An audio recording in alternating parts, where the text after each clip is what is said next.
A very good morning and a warm welcome to this Wednesday on the Newsroom, Jumbo Africa. I'm Elvis Preslin. And I'm Kendall Makamate. Good morning to you. We will be with you until 12 o'clock. Now today the focus is on the police. Now they've assured the public that the 10111 number will be working as normal, Kendall. That they have. Because there's a strike. Absolutely, and that's why we're asking you today, on this particular day, the 10111 call centre staff embark on this national strike. We want to find out from you, what are your views on the police saying that the call centre will work as normal? That's the question. Let's take a look at what you are telling us. This one coming in from Onuke says, enough of these strikes. It provides no solutions. The common people suffers. Boardroom solutions are better. Simon Motlang, who comes in with this is unacceptable. How can they embark on a strike while people will be left without assistance?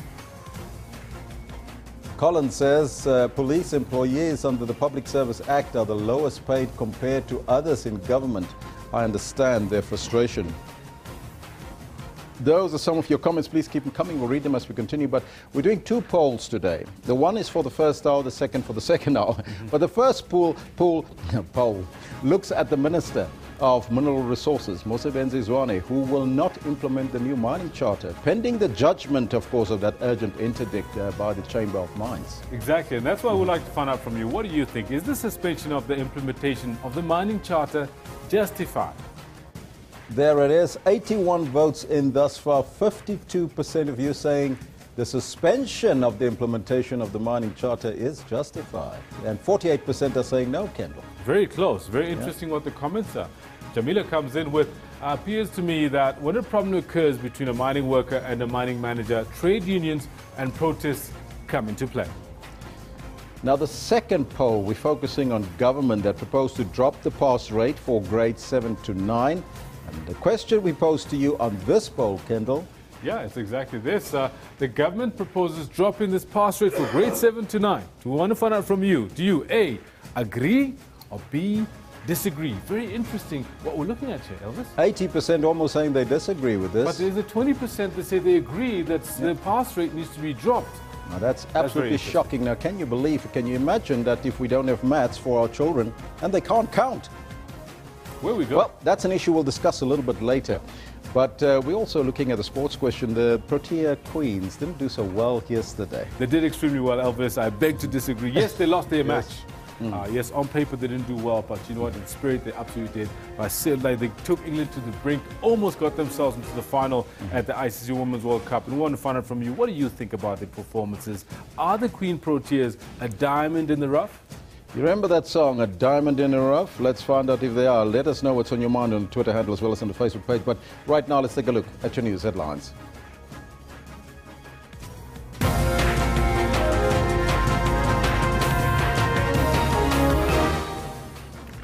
Eskom is expected to release its final financial results amid reports of the power utility's financial difficulties. Police assures public that the 10111 emergency call centres will operate as normal despite the call centre operators' strike. And Police Minister Fikile Mbalula confirms that ANC Member of Parliament Makosi Khosa will be provided with protection following threats to Khosa's safety. Now those are all your headlines, but Kendall is standing by with your headlines in sports as well as your news. Elvis, thank you very much. Good morning to you. This is what we've got for you in the sports today. They fought so hard at the end to take it to the last over.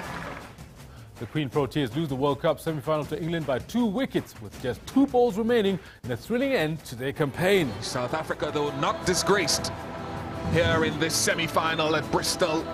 They have made this a spectacle and they will be much the better for it. We had great support, we had a great run. I don't think a lot of people thought we would be here, and it's testament to the hard work that the team put in. Still chances here for Germany. The turn and the goal is scored by Camille Nobis. South Africa's women's hockey team loses 1-0 to Germany in its quarter-final match at the Hockey World League in Johannesburg. Wow, are you kidding me? This inside racetrack and another barrel. Crowd's going wild down here. Huge float rooftop, and he rides out of it. South African surfing star Jordy Smith scores the perfect heat. 2 10-point rides in the third round of the Corona Open JB World Surf League event.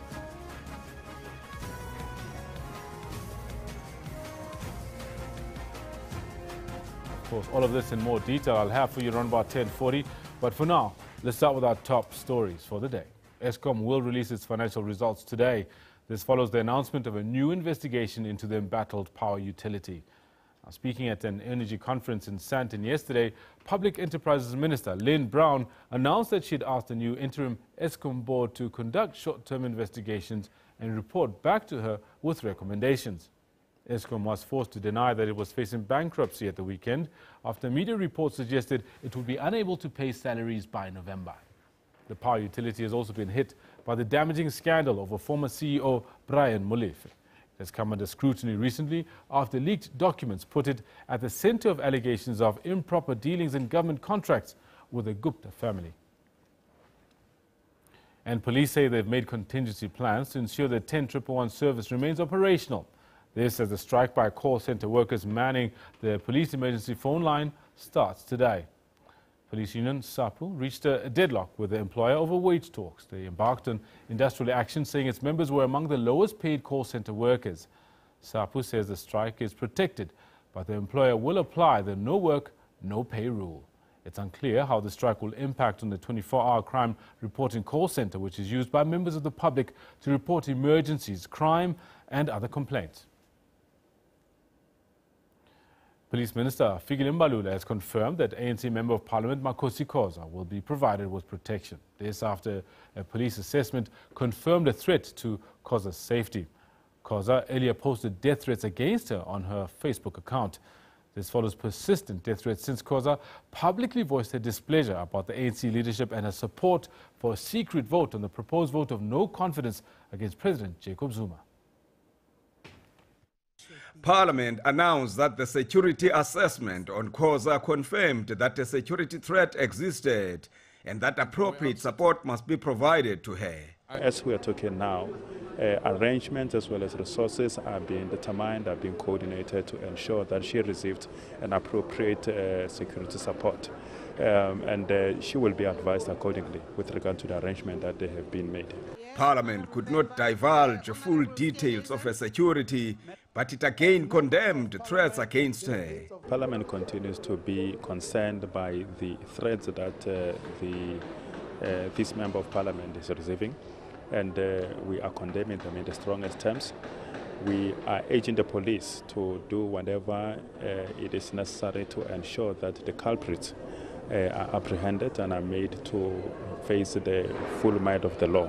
The National Legislature has again reminded the public that it is a criminal offence to threaten or impede MPs from performing their duties. Manilis Tubase, SABC News, Parliament. Now, Social Development Minister Bathabile Dlamini has declined to answer questions about the circumstances surrounding the sudden departure of SASSA CEO Thokozani Magwaza. The Social Development Department announced yesterday that Magwaza's contract had been terminated by mutual agreement. Minister Dlamini was swamped by members of the media. That was when she arrived for her department's Mandela Day event in Kliptown, Soweto. Some tried to pose questions to her about the Magwaza issue, but she was not prepared to answer them and instead accused them of harassing her. Please stop harassing me. I'm just trying to get on. Please stop harassing me. But you're the minister now. No, don't follow us. No, they must end here. Minister, And the Moirani Commission investigating political killings in KwaZulu-Natal continues today with representatives of the Shack Dwellers movement, Abahlali Basumdolo, testifying. Yesterday it heard evidence from Professor Paulus Zulu and traditional leaders. With over 89 people killed in 3 years at Cleveland's hostel, Professor Paulus Zulu cited competition for councillor positions, hence some resorted to killing each other.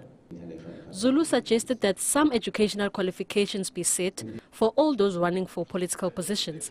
He said that if they do not make it to political office, they would at least have something to fall back on. Professor Zulu said the other problem was the culture of violence in the province.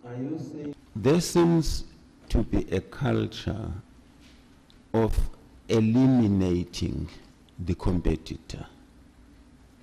This is not only in political violence, it's the same in tax violence. Yes.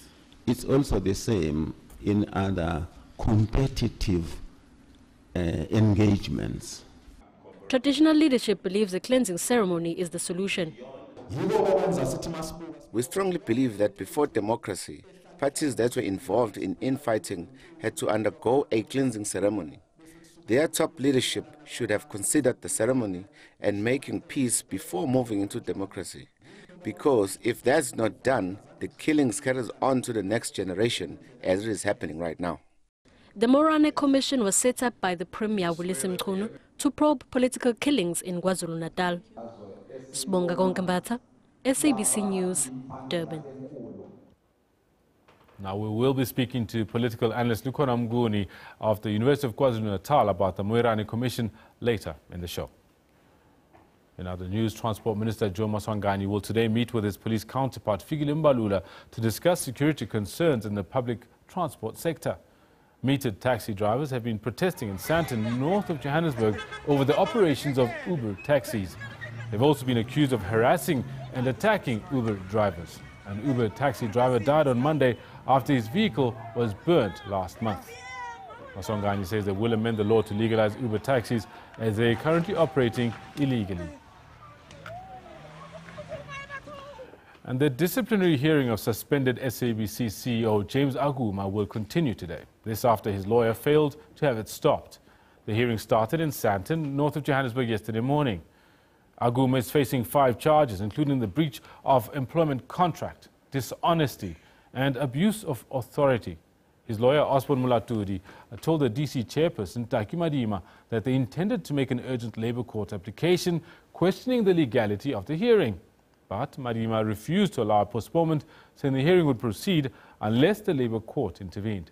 Aguma was suspended by the public broadcaster following a recommendation by Parliament's Standing Committee on Public Accounts that he be suspended while the interim board investigates irregularities in procurement and expenditure at the SABC. And Nelson Mandela Day celebrations have been held across South Africa and in many other parts of the world. The elders have launched a year-long campaign to support civil society groups and governments on issues of peace, justice, health and equality as part of the continuation of the legacy of former President Nelson Mandela. They announced their campaign in Cape Town to mark their 10th anniversary. The elders is a group of former diplomats and statesmen and women that was established by former President Mandela to address global socio-economic instability. Now, learners from the areas surrounding Fort Hare University in the Eastern Cape will now have access to the digital world through 4 mobile computer laboratories. The labs were donated by Armscor as part of its Nelson Mandela Day commitments, and the youth have been encouraged to consider a career in the Defence Force.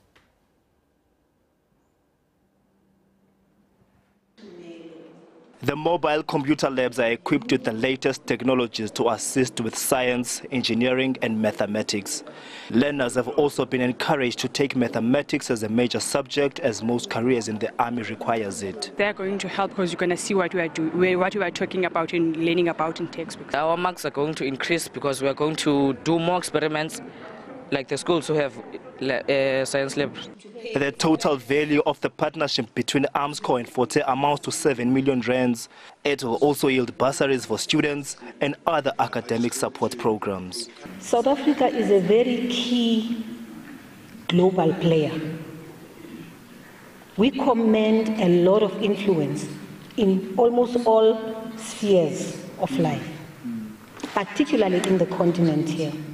But we're not going to be able to do that, Bantwana Bam, if we don't have the kinds of skills which we want you to acquire. Engineering and science and maths is a passport to personal development. But it is also a passport for our nation, because strong nations rely on strong industry, and strong industry relies on good scientists and good engineers. The Eastern Cape has also achieved the worst matric pass rate during the past 6 years. Poor resources have been identified as part of the problem. It is hoped these new mobile laboratories will make a difference to the learners that use them achieve. I am Atule Joga for SABC News, Alice Fort Hare. And the Nelson Mandela Museum in Mthatha wrapped up its Mandela Day activities with a dialogue honouring the late statesman and Oliver Tambo. It reflected on the country's political, moral and socio-economic status. The dialogue also questioned buzzwords and slogans currently used to push political positions. Reflecting on the lives of two of the country's and the continent's greatest leaders, the late Nelson Mandela and O.R. Tambo, and what they would have said about the country today. Speaker after speaker, especially from the audience, decried the current state of affairs in the country. Their dismay include moral decay manifesting itself in corrupt leaders to destructive protesters. During their time, money was not an issue, and right now money takes first priority. So that then when leaders are appointed into positions of power, instead of them serving the masses, they first serve their own stomachs, and that is a serious problem. Now, a combination of all of these factors then, that is corruption on the one hand and being greedy on the other hand, culminates then into what we then refer to as moral decay. The audience actively took part in the discussions. The concept of born frees, a term used to describe people born after the ANC took power, also came under scrutiny. Once you scratch beneath the surface, you know, the whole notion of born frees or free and all of that, it falls flat. Because what you look at is that the structures of inequality, the structures of oppression, the structures of just living in conditions of indignity and squalor, they continue. So yes, in words, they are free. The museum says the dialogue is a forum for South Africans to talk and develop solutions to problems facing the country. This is set to become an annual event on Mandela Day. Unatipin was SABC News, Mthatha. Now, of course, as you heard right at the beginning of the show, one of our main topics today is with regards to the mining charter and the suspension of its implementation. And that's where Elvis takes it forward. Elvis? Yes, of course. The mining charter, very controversial subject. And we're asking you that question, of course, on the poll. We're going to check with you. What do you make of the suspension of the implementation of the mining charter, whether or not it is justified? 102 votes in, 53% are saying that the suspension of the implementation of the mining charter is justified. 47% are saying no. So let's start that discussion. The Minister of Mineral Resources, Mosebenzi Zwane, announced that he's not going to implement the new mining charter, pending the judgment on an urgent interdict by the Chamber of Mines.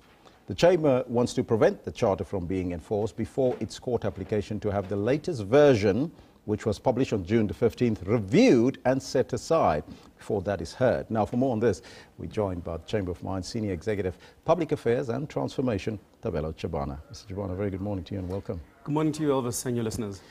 First and foremostly, the suspension, is it a victory for the Chamber or not?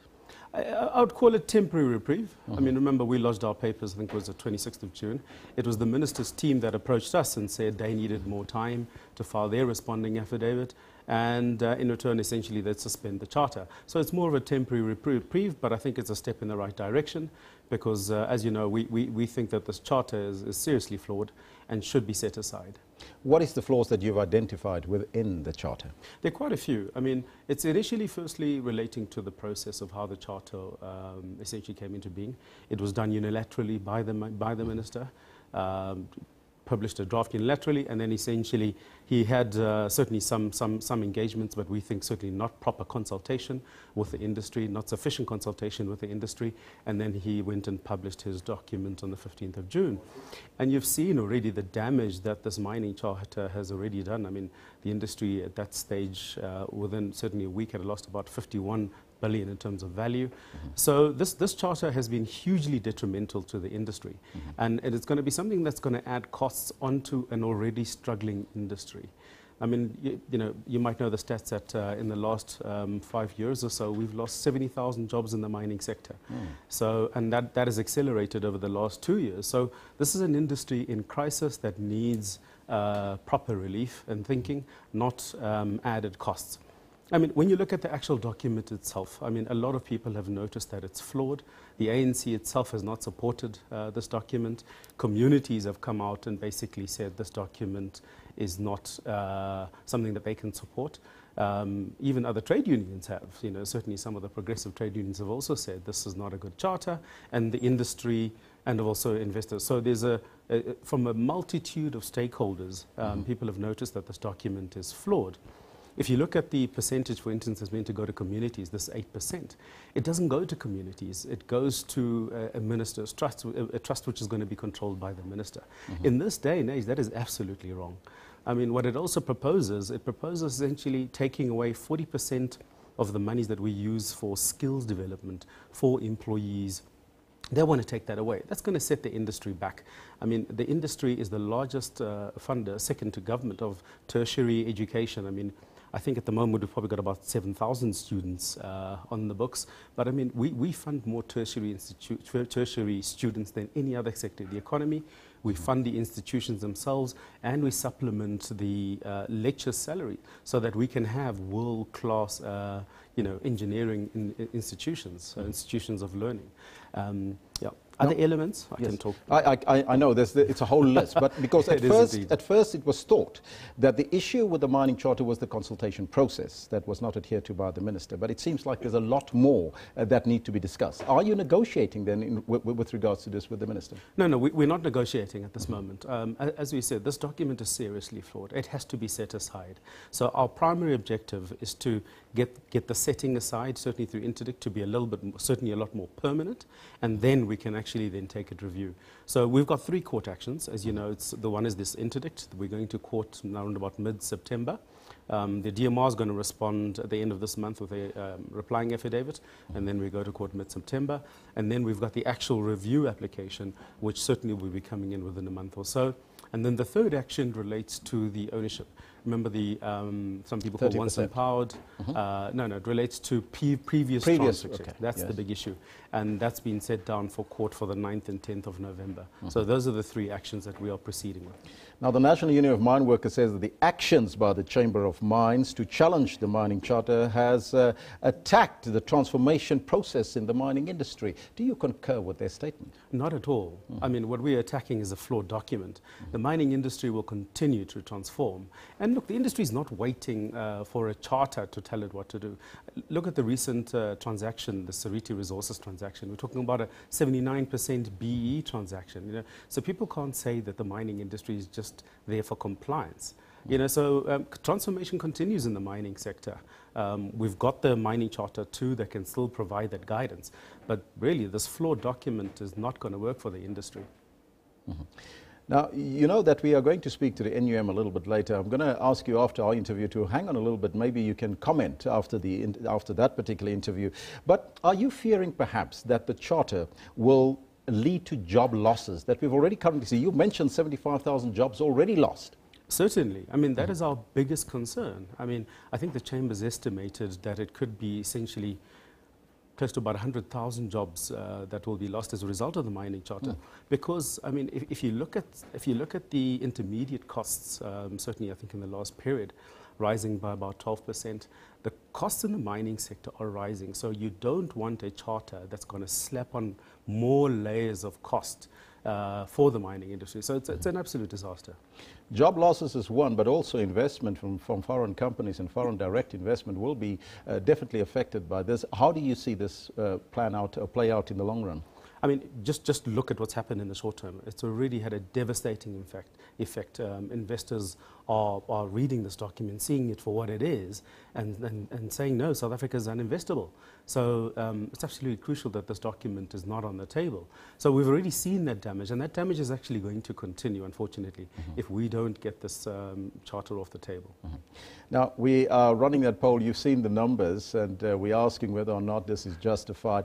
Seeing that you have a current reprieve for now, in the interim, what will you be doing? Because you're saying that you are not negotiating with the minister at all. Is there a solution between Labour, the minister, and yourselves?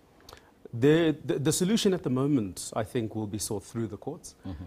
It's absolutely essential that that the damage that is being done by the charter actually stops. I think that's the solution, and that's the way that we're proceeding as a Chamber of Mines.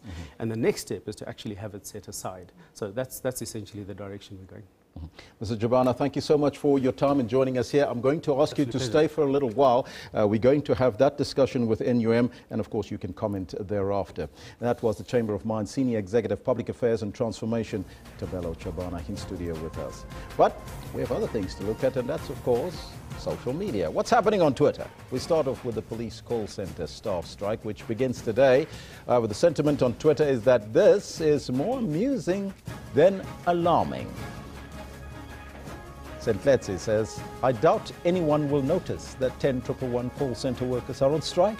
They never answer emergency calls anyway. Well, this one from Lulu Shezi says, 10,111 operators strike might mean life and death for many people. So scary. Hashtag 10,111 strike. Moving on to Egypt now, all churches across Egypt have been closed over the summer as officials fear further terror attacks against the country's Christian population. You see it there, hashtag religion of peace. Then, nuclear shelter sales in Japan have seen a sharp rise as fear grows over North Korea's sarin gas nuclear shelter. You see that picture there. Of course, North Korea trying to fire a couple more of those. And our picture of the day comes from Canada, and it is captioned, Nelson Mandela inspired the world to be fearlessly compassionate and to care with absolute selflessness, an honorary Canadian forever. Hashtag Mandela Day, there you see him there in that coach. Well, our comment of the day comes from I Am an African, Uncle JB, or JB rather, who says, whatever you do for 67 minutes for Mandela, please do it tomorrow, next week, next month, next year. Stop helping people for fame. That was, of course, in light of Nelson Mandela Day yesterday, where people were encouraged to do something good for others for only 67 minutes. However, imagine if we did these good deeds all the time, not just one time or one day. Now, let's take a look forward at tomorrow. Tomorrow on the show, we'll be looking at the political killings and the assassinations in KwaZulu-Natal. It's a worrying trend in the lead up to the elective conference, of course, in December of the African National Congress and general elections the following year. But we'll take a short break. We'll be right back after that. And after that, we'll be speaking to the NUM, their take on the mining charter. You don't want to miss it.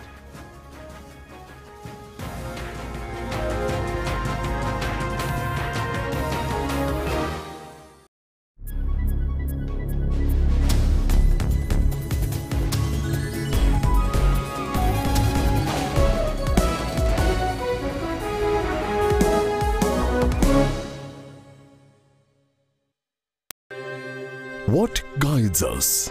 Is it something you can touch, hear, feel, or see?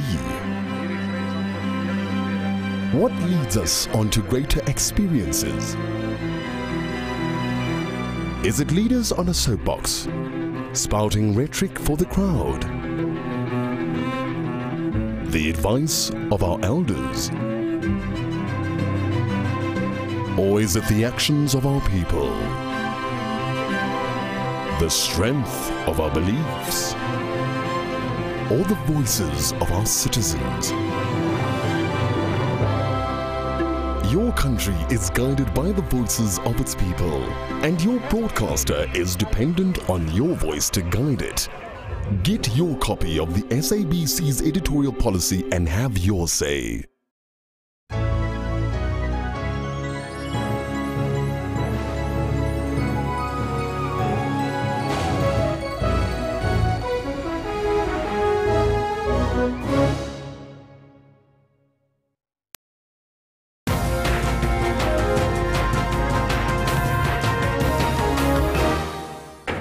Now, the National Union of Mine Workers says the actions by the Chamber of Mines to challenge the new mining charter has attacked every essence of transformation in the mining industry. The union says it's disappointed with the Mineral Resources Minister Mosebenzi Zwane's decision to put the charter on hold, saying he has buckled under pressure at the expense of the workers. Now, for more on that story, we're joined by the NUM Head of Transformation, Lutando Brukwe. Mr. Brukwe, a very good morning to you and welcome. Morning, and thanks for having us. The Minister buckled under pressure by the Chamber of Mines. Please expand on your utterances, sir. Look, from our take, the Minister is on record to have consulted the Chamber of Mines 15 times, where the Minister has consulted us a mere 8 times for one. But secondly, the consultation process took a long 12 months, which, according to the Department and the Minister, they have consulted more than 60 stakeholders. From where we are sitting, the Minister should have vigorously went to court yesterday to vigorously defend what we call a workers' charter, which is inclusive in economic participation of communities and workers. But you heard the Chamber of Mines earlier suggested that the Minister never consulted with them on the charter itself. Now, what is interesting is he said. Where we are sitting, we don't have any reason to disbelieve the Minister. Why not? But this is where we are going.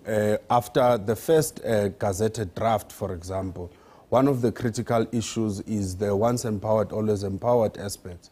If you look at the gazetted mining charter of the 15th of June, there is a tone down in the rejection of the once empowered aspect, whereby there is some recognition put in place that if you, by end of 2014, had that 26%, the department would give certain reprieve in terms of recognizing what they call in the charter historical transaction. Now, that is chamber influenced. If you look at the housing and living conditions, for example, one of the critical areas in which the NEM said the current drafted wording should be kept in place.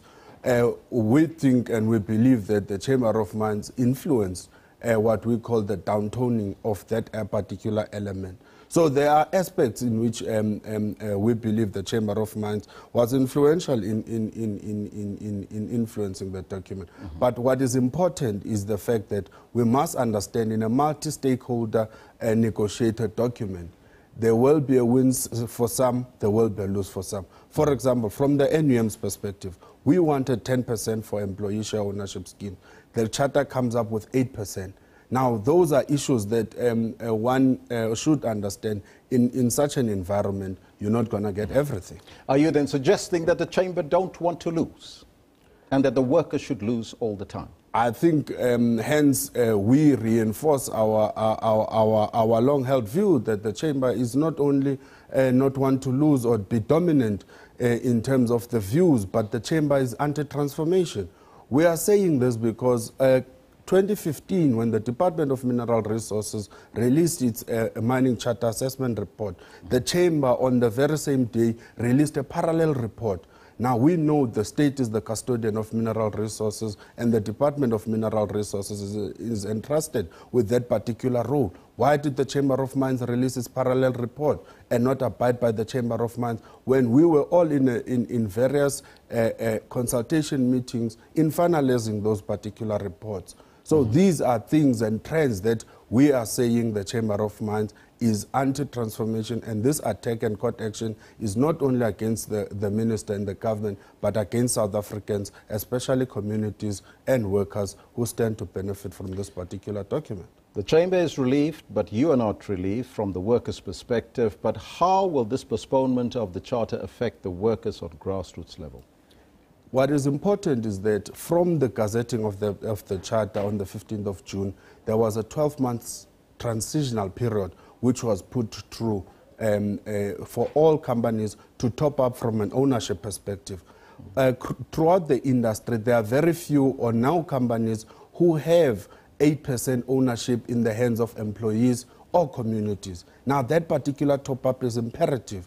Now, this temporary retrieve for the Chamber of Mines then puts that 12 months in abeyance. Now, from where we are sitting, the 12 months will kick in either in September or whichever date the court process finish up, and that is a setback for us. Now, imagine if after whatever decision the court comes to, people appeals and all that. What does that mean for transformation in the industry? It means it will be put in the back burner. estimated that the mining sector lost about 51 billion rand after the charter was proposed. Are you not worried for one, foreign direct investment as well as job losses estimated at close to 100,000? Look, it is concerning analyzing the market reaction to this. But I think we must first understand currently mines in Steelport area, Burgersfort, Lipalale, Kuruman are being closed down by communities. Why are they being closed down? They are closed down because communities find no meaningful value from this particular mining operation. We are saying, as the NUM, it should be a business imperative for the mining industry to be transformative, but also to be inclusive in participating communities and employees, and thus ensuring that there's continuous operations. Now, we are saying the response of the investors is unfortunate, but currently, reality on the ground is that an untransformed industry gives no value to investors as it is. Hence, we are saying this transformative instrument should give that particular certainty of ongoing certainty in terms of investor and company profits. I'm going to ask you, Mr. Brooke, to hold on for a second. We've got another interview with an analyst that needs to leave, Mr. Terry Bell. Let's see if Mr. Terry Bell is available. A very good morning to you, sir, and welcome. Good morning to you, Elvis. Now, Mr. Terry Bell, you heard both the Chamber as well as NUM on the issue and, of course, the suspension. What do you make of the suspension of the mining charter for now? Well, I didn't hear them, but it doesn't matter. The point is that the suspension, yes, is buckling under pressure, but not from the mining agency and the mining companies, but from fear of the rating agencies. You mustn't see this in isolation. Minister Zwane's withdrawal adds to the confusion, but you should take it along with the Finance Minister Malusi Gigaba's sudden 14 points. They're starting to panic within government about what the rating agencies are going to say in November, because, you know, there is a lower grade to even junk, and that would be a terrible outflow of capital. So I think that's what it's all about.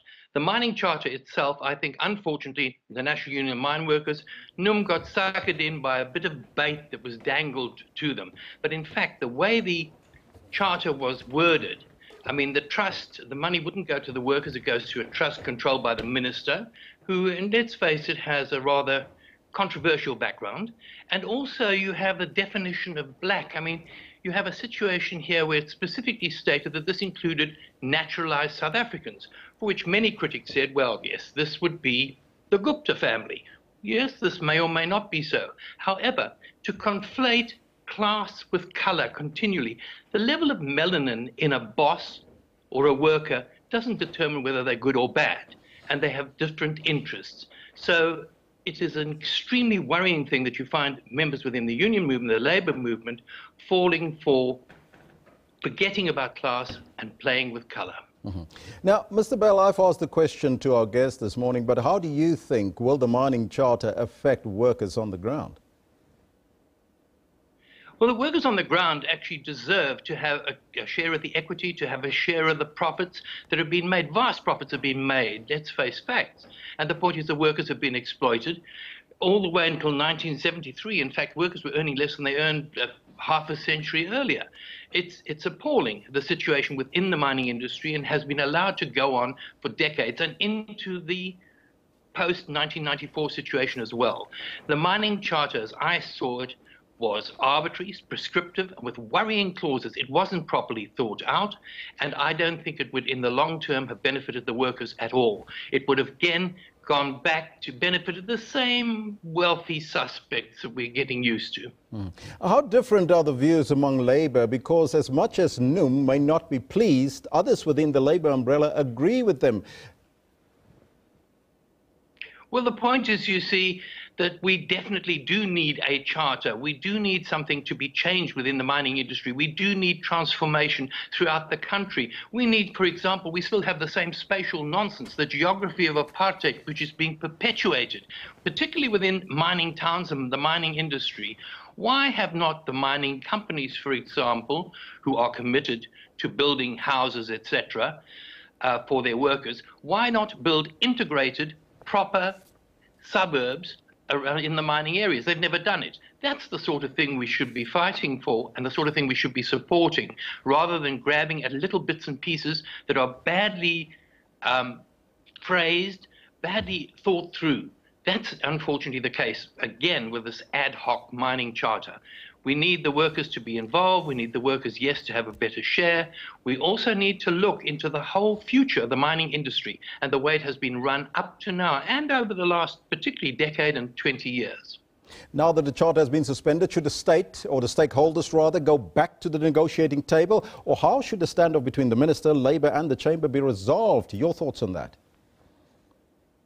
Well, I think they should get together and start to talk about it and start talking seriously. However, I don't see much of a chance of this happening with the government so worried about the ratings agencies, who in November are going to, again, give a reassessment.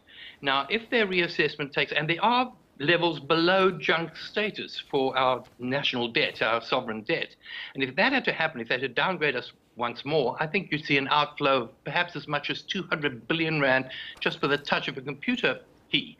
So that is a real, the major worry for government, I think, at the moment. They've dug us into this hole. They're trying to get us out, or themselves out. But in fact, I don't think this is the way to go. I think they need to sit down, discuss not just the mining charter, but overall the way forward, because unless we do something about digging ourselves out of the hole that government has got us into, we're in real trouble.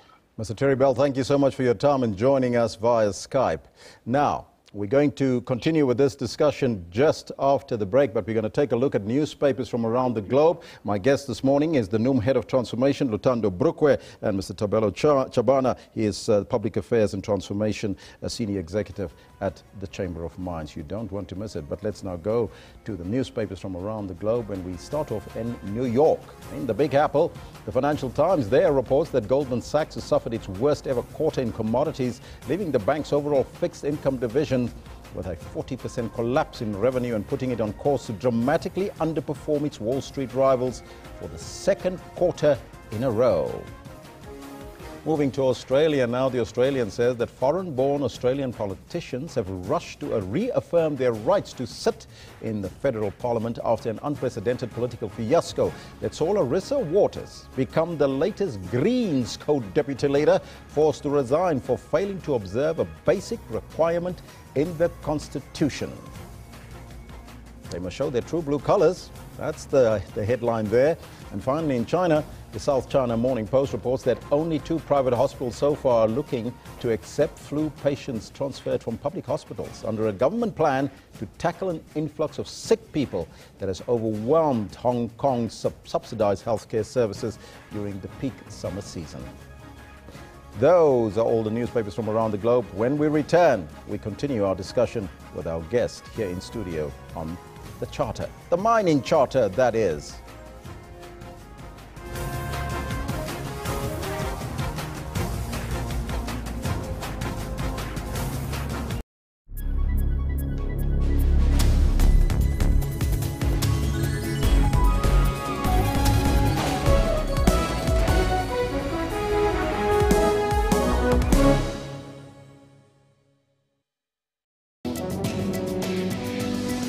Over 5% of the world's population, or 360 million people, has disabling hearing loss.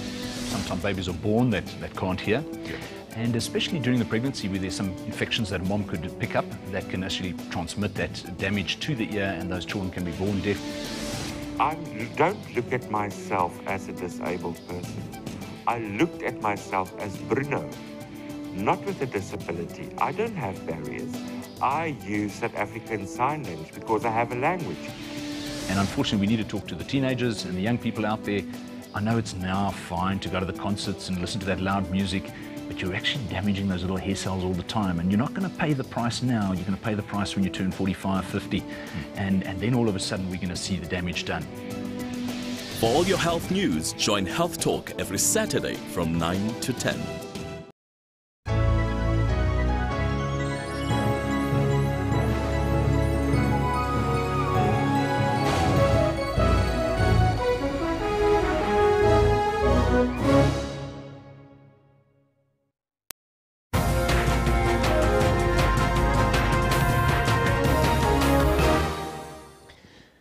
Now, as you know, we're conducting that poll this morning, and we're taking a look at that poll. Is the suspension of the implementation of the mining charter justified? That's the question we posed to you on our poll. 51% of you in South Africa and the African continent are suggesting that the suspension of the implementation of the mining charter is justified. 51%. 49% are saying no. Let's take a look at what you are telling us on the tweets, on the Twitter handle at SABC Newsroom, as well as on our timeline. Well, as soon as they're ready, we'll read some of those comments. But as you know, we have in studio the Chamber of Mines, Senior Executive, Public Affairs and Transformation, Tabelo Jabana, as well as from NUM, the Head of Transformation there, Mr. Lutando Brukwe. Now, Mr. Brukwe, you heard the analyst, Terry Bell, suggesting that with the current situation that the country is faced with, we've got downgrades, we're in a technical recession, and there might be even further downgrades later. The charter does suggest that that might happen because we had a 51 billion rand loss at the announcement of the charter. Your thoughts on that? Look, from where we are sitting, we find it very unfortunate. But unfortunately, the current trajectory cannot continue, whereby the first point of call or casualties in everything in the mining industry has to be employees at the behest of investors. We are saying there has to be a fundamental change in the structure of the economy of the mining industry, but employees and communities are fundamental. Now, this is not only because employees have to complement their low apartheid wage structure, which is also a fundamental problem. But we are saying communities are closing down access to mining operation. This is an important and critical issue in which the industry has to acknowledge, to say we have to find a way that not only should a water pipe run through the community and go to the mine, the only way they see water is the pollution coming out of the mine, but the mining operation must give value to the particular community and workers, and thus we all embrace this industry. That talks to transformation within the system, Mr. Jabani. Now, earlier, Mr. Brukwe accused the Chamber of not being fully committed to the transformational objectives of the Mineral as well as the Petroleum Resources Act. What do you say to that? Elvis, that is certainly not true. I mean, let's make it clear. I mean, you know, we've had two other iterations of this mining charter. Mining Charter 1, it was negotiated amongst the industry, union, government. We accepted the charter, we implemented it, we fully endorsed it, and we defended it. Same thing happened with the second charter. It was the negotiated outcome. Now, the Chamber's not here to say, well, we want everything our way. In any negotiations, it's a win or lose. You know, what you come out of is something that you can live with as all parties. And so that is what happened with previous iterations of the mining charter, and that is why we implemented them. Now, you'll remember the last assessment that was done by the DMR, according to their own report, the industry had substantially complied with the mining charter too. If you look at the equity ownership, they said 90% of the companies had, on a weighted basis, actually achieved more than 26% in terms of BE ownership. But you were supposed to have 28%. No, the target was 26%. 26%. And okay. what the minister was basically saying, we had achieved over and above that. This is the minister's, DMR's own admission. And certainly in terms of our own assessment, the industry was at about 38%. So there's no substance behind any allegation that the mining industry is not transforming. Even on employment equity, we actually exceeded those targets. I want to stop you with that point. On the 28%, or the 26% for that matter, the new target is 30%. Are you for it or against it? And what do you say from NUM, sir? I think first thing first, remember the declaratory order which was first muted before the Charter 3 came into perspective. And when we inquired, because the Chamber of Mines is a signatory to the 2010 stakeholder declaration, and at that point in time, the then president said, we signed kicking and screaming, hence we are going on a declaratory order on the once empowered, always empowered. Now, we are seeing double standards. Secondly, the Chamber of Mines is referring to the DMR's report, which it vehemently rejected when it released its own assessment reports. But I think what is important from an NUM's perspective, our submission to the draft mining charter We placed emphasis on 10% ownership by employees, but we said there need to be an incremental target in which we said in 2018 there should be 28% ownership, 2030 should be 30% ownership, 2022 there should be 32% ownership. Because one of the things that we've done is we looked at a comparative analysis with the other sectors in terms of the ownership targets. And you will see 30% is one of the lowest targets. But what is important and fundamental in this essence, we want the Chamber of Mines to come out and say, on ownership, here are our 3 issues. On procurement, here are our 4 issues. On housing and living, here are our 5 issues, instead of playing process point of view. Let me stop you there, because I want to hear your response in relation to the 30%. Is that not perhaps reasonable to ask? Because people are suggesting that it should actually be 50%. 30% is not an unreasonable target, and the Chamber is not objecting to a 30% going to, BEE players or portions going to employees and communities. We fully support it. We fully support broad-based BEE. On the ownership side, the concern has been the fact that industry has already done some big, large transactions in good faith. And the DMR is basically saying they're not recognizing them. So this issue that Deborah was speaking about in terms of the once empowered. And please, let me remind him that this declaratory order, when it was started, it was by agreement between the then Minister Ramahlodi and the industry. They said this is an important issue. It's an issue where there's clearly a difference in interpretation between the 2 parties. Let's go to court in terms of a declaratory order and get it sorted out. You know, sometimes going to the court is a normal way of trying to resolve these issues. It's a very gentle way of doing so. I want to also go back to the very first point. I know you want to finish that point, but we're running out of time. I want to go back to the first point in terms of consultation, where you said you were not adequately consulted. 15 times, Numa suggesting that you were negotiating with the minister on the issue. Let's make it clear. We certainly did meet with the minister, okay? But remember, there were 2 processes here. There were discussions primarily relating to the mining charter with the minister. In 2016, let me give you an example, we only had 2 meetings with the minister relating to the mining charter. We had many, many other meetings relating to this ownership issue. Because remember, this matter had been held in abeyance so that we could have a negotiated outcome. We had many meetings relating to this once empowered, was empowered.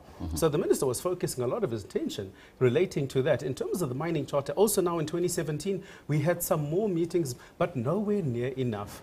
I mean, let me show you, and you can decide whether this is consultation or not. We saw a draft document of the mining charter that was published, certainly, was in April 2016. The only other time that we actually saw a document was now in the 15th of June of this year. That is not consultation. At all the times, in terms of discussions with the DMR, it was a moving target.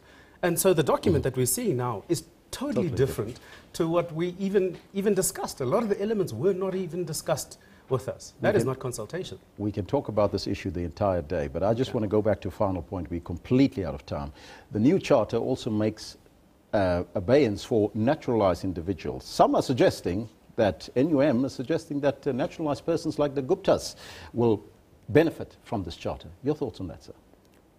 Our view, as always, it's completely preposterous. If we go back and read the document has a 27 April 1994, and you were supposed to be naturalized before then or after that, but the most important aspect is that 27 April 1994 is the date, and the BE Commissioner is on record to have said the current definition of black person is in line with the triple BE. So we completely dismiss that.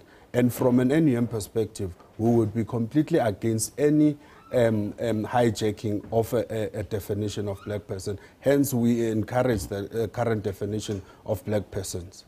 In closing, gentlemen, 30 seconds for each. Mr. Chaban, let's start off with you. How do we resolve this? Elvis, I think it's pretty clear. What the industry is basically saying that this is not a transformation charter. This document is going to advance the interest of a select elite. It is not a transformation charter that's going to advance broad-based transformation. We need something different. So we cannot tolerate this. The industry supports transformation. Transformation is a national imperative. We've been doing it. Yes, we've certainly still got some way to go, but this document is not going to achieve it for this. Mr. Brookway? We encourage the industry to not talk left and go right. Transformation is an imperative, inclusive of employees and communities. The NUM is weighing its options currently. We are at this point ready to protest against the Chamber's action. We are looking, our legal team is looking at the current documentation to check whether can we enter the space as a friend of the court, because from where we are sitting, we can't allow the Department of Mineral Resources and the Chamber of Mine to determine the transformation trajectory in the industry. Gentlemen, I thank you so much for your time in joining us here in studio. That was NUM Head of Transformation, Lutando Brookway, as well as from the Chamber of Mines, the Senior Executive Public Affairs and Transformation, Tebelo Chabane, in studio. What do you make of that? We'll come back with your comments in a short while, but right now it's time to take a look at the weather, which is cool because it's getting very hot here in studio.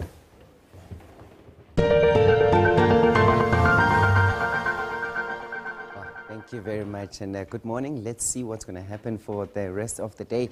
It is quite chilly for today, as you can see. With clear skies, though, don't let them fool you. It's because of this high pressure cell just sitting over the interior.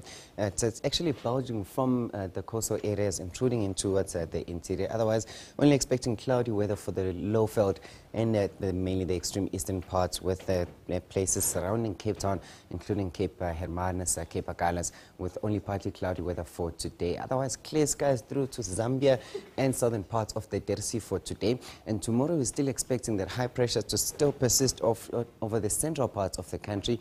And with that, we're expecting some isolated showers, actually drizzle along the south coast for tomorrow. It's later on in the afternoon. And looking at Mozambique, we're expecting just some light showers as well over the coastal areas in the north as well. Looking at Tanzania's coastal areas, also expecting some light showers. Otherwise, clear skies from Tanzania's interior into Malawi, Zambia and Angola.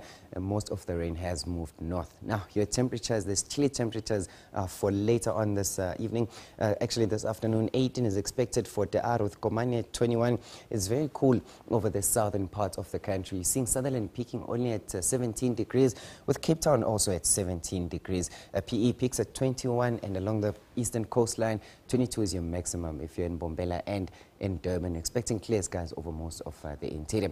And moving further north, we're still expecting cool conditions, especially in places over Zimbabwe. We're seeing Bulawayo and Harare at 23, while the northern part of Mozambique sees quite warm temperatures, warm to hot temperatures. Beira is at 25, Nampula at 31, and over the interior, we're also seeing Botswana with very warm temperatures in the highs of 27, both Maun and Victoria Falls in Zimbabwe. And just going towards the islands, where we're still seeing just only warm weather, especially in places like Moroni and also in Victoria. Although we're seeing partly cloudy weather, we're seeing we are seeing warm weather in those areas with some isolated showers. And in the north, we are seeing just isolated showers in the extreme northern parts. The southern parts of DRC doesn't see any rainfall for today. I'll leave your weather here for now. Remember, everywhere you go, take the weather with you.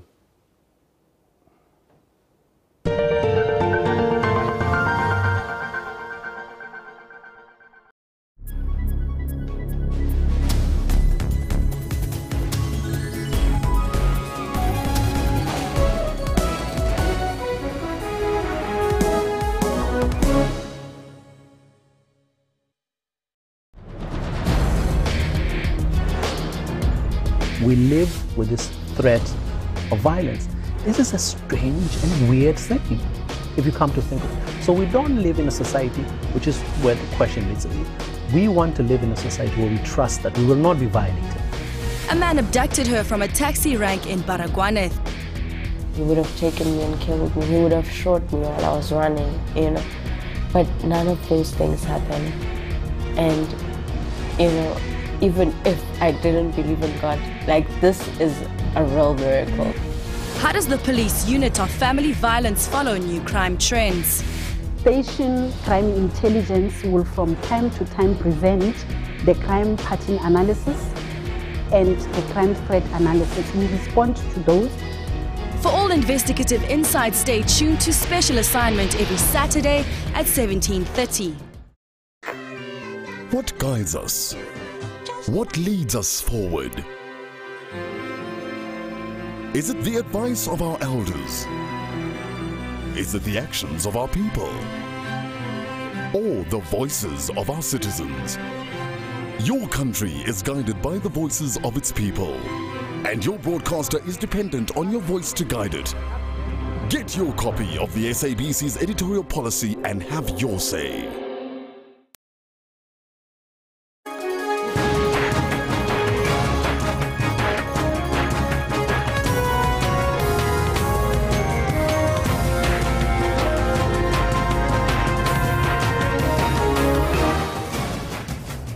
Yes, it's the second hour here on the Newsroom, the 19th of July 2017. Hey, Kendall, it's 10 o'clock. It's 10 o'clock. It's been a very interesting morning you've had so far. Very interesting discussions on the mining charter. Very, very interesting. And of course, we're still waiting your thoughts on the poll that we've asked you. But we're going to get there just now because the focus now is the police that have assured the public that the 10-111 emergency number centres will operate as normal today, when an estimated 5,000 call centre operators will go on strike. Absolutely. And now we want to find out from you, what do you make of this? I mean, the 10-111 call centre staff embark on a national strike. We want to find out from you what your views are. Let's take a look at some of your comments coming through on the Twitter handle at SABC Newsroom. This one from Masilo Posa says, the people will be the ones affected by the strike. Can't we find another way to raise our concerns to the government, not us? And McRob says they've been on strike since inception because they never answer those calls unless your call is put through via armed reaction companies. Those are some of your comments. Please keep them coming. We'll run them as we continue now today. But we're also conducting a poll on the Minister of Mineral Resources, Mosebenzi Zwane, will not implement the new mining charter, pending that judgment on an urgent interdict by the Chamber of Mines. Now, the parties are very upset. You heard them a little bit earlier here in studio, and that's why we're posing that question on the poll. We want you to get involved with this conversation as well. We're asking you, is the suspension of the implementation of the mining charter justified? So let's take a look at the numbers. 120 votes in. Hey, it's 50-50. Can you believe it? Wow. Hey? 50% of South Africans and 50% are saying yes and 50% are saying no, that the suspension of the implementation. When last we have a 50-50, well, this is really hot. It's a very heated discussion. Heated discussion. I think that's after the debate as well. Yes. But let's take a look at what you're tweeting us as well. Atin Mbena says, I don't know what's happening in that world of mines. The best way is to nationalize all strategic sectors of the economy. No one came with a mine.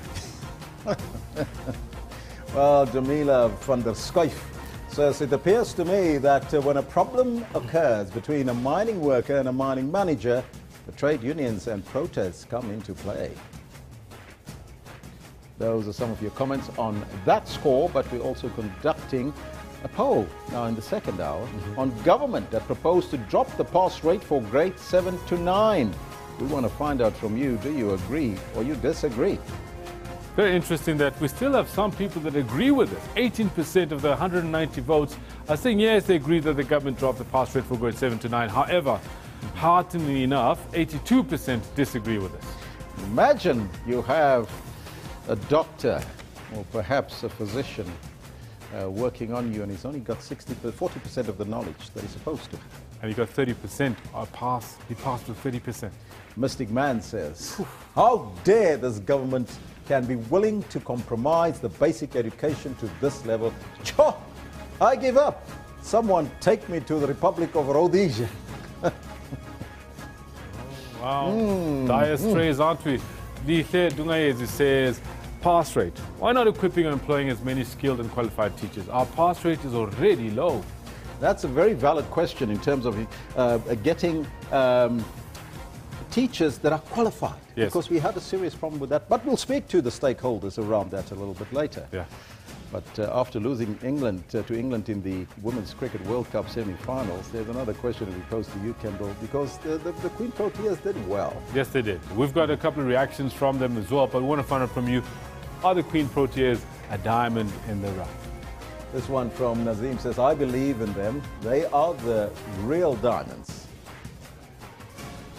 Onuka Christian says, courage is better than defeatist mentality. The ladies can deliver. Yeah. Well, diamonds. Positivity all around. Very good. That's where we got to leave it. Let's get down to business and take a look at your news headlines.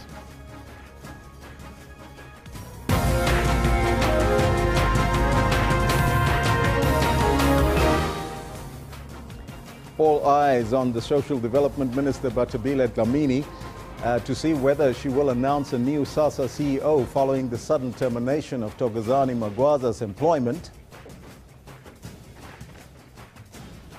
Eskom is expected to release its financial results amid reports of the power utilities' financial difficulties. We'll probably go there live a little bit later. And police assures the public that the 10111 emergency call center will operate as normal despite the call center operators' strike. Those are your headlines, but let's get to Kendall to find out about sports news and the news. Elvis, thank you very much. This is what we've got for you in the sports in this hour. They fought so hard at the end to take it to the last over. The Queen Proteas lose the World Cup semi-final to England by 2 wickets with just 2 balls remaining in a thrilling end to their campaign. South Africa, though not disgraced here in this semi-final at Bristol. They have made this a spectacle and they will be much the better for it. We had great support, we had a great run. I don't think a lot of people thought we would be here, and it's testament to the hard work that the team put in. Still chances here for Germany. The turn and the goal is scored by Camille Nobis. South Africa's women's hockey team loses 1-0 to Germany in its quarter-final match at the Hockey World League in Johannesburg. Wow, are you kidding me? This inside racetrack and another barrel. Crowd's going wild down here. Huge float rooftop, and he rides out of it. South African surfing star Jordie Smith scores a perfect heat. 2 10-point rides in the 3rd round of the Corona Open J-Bay World Surf League event.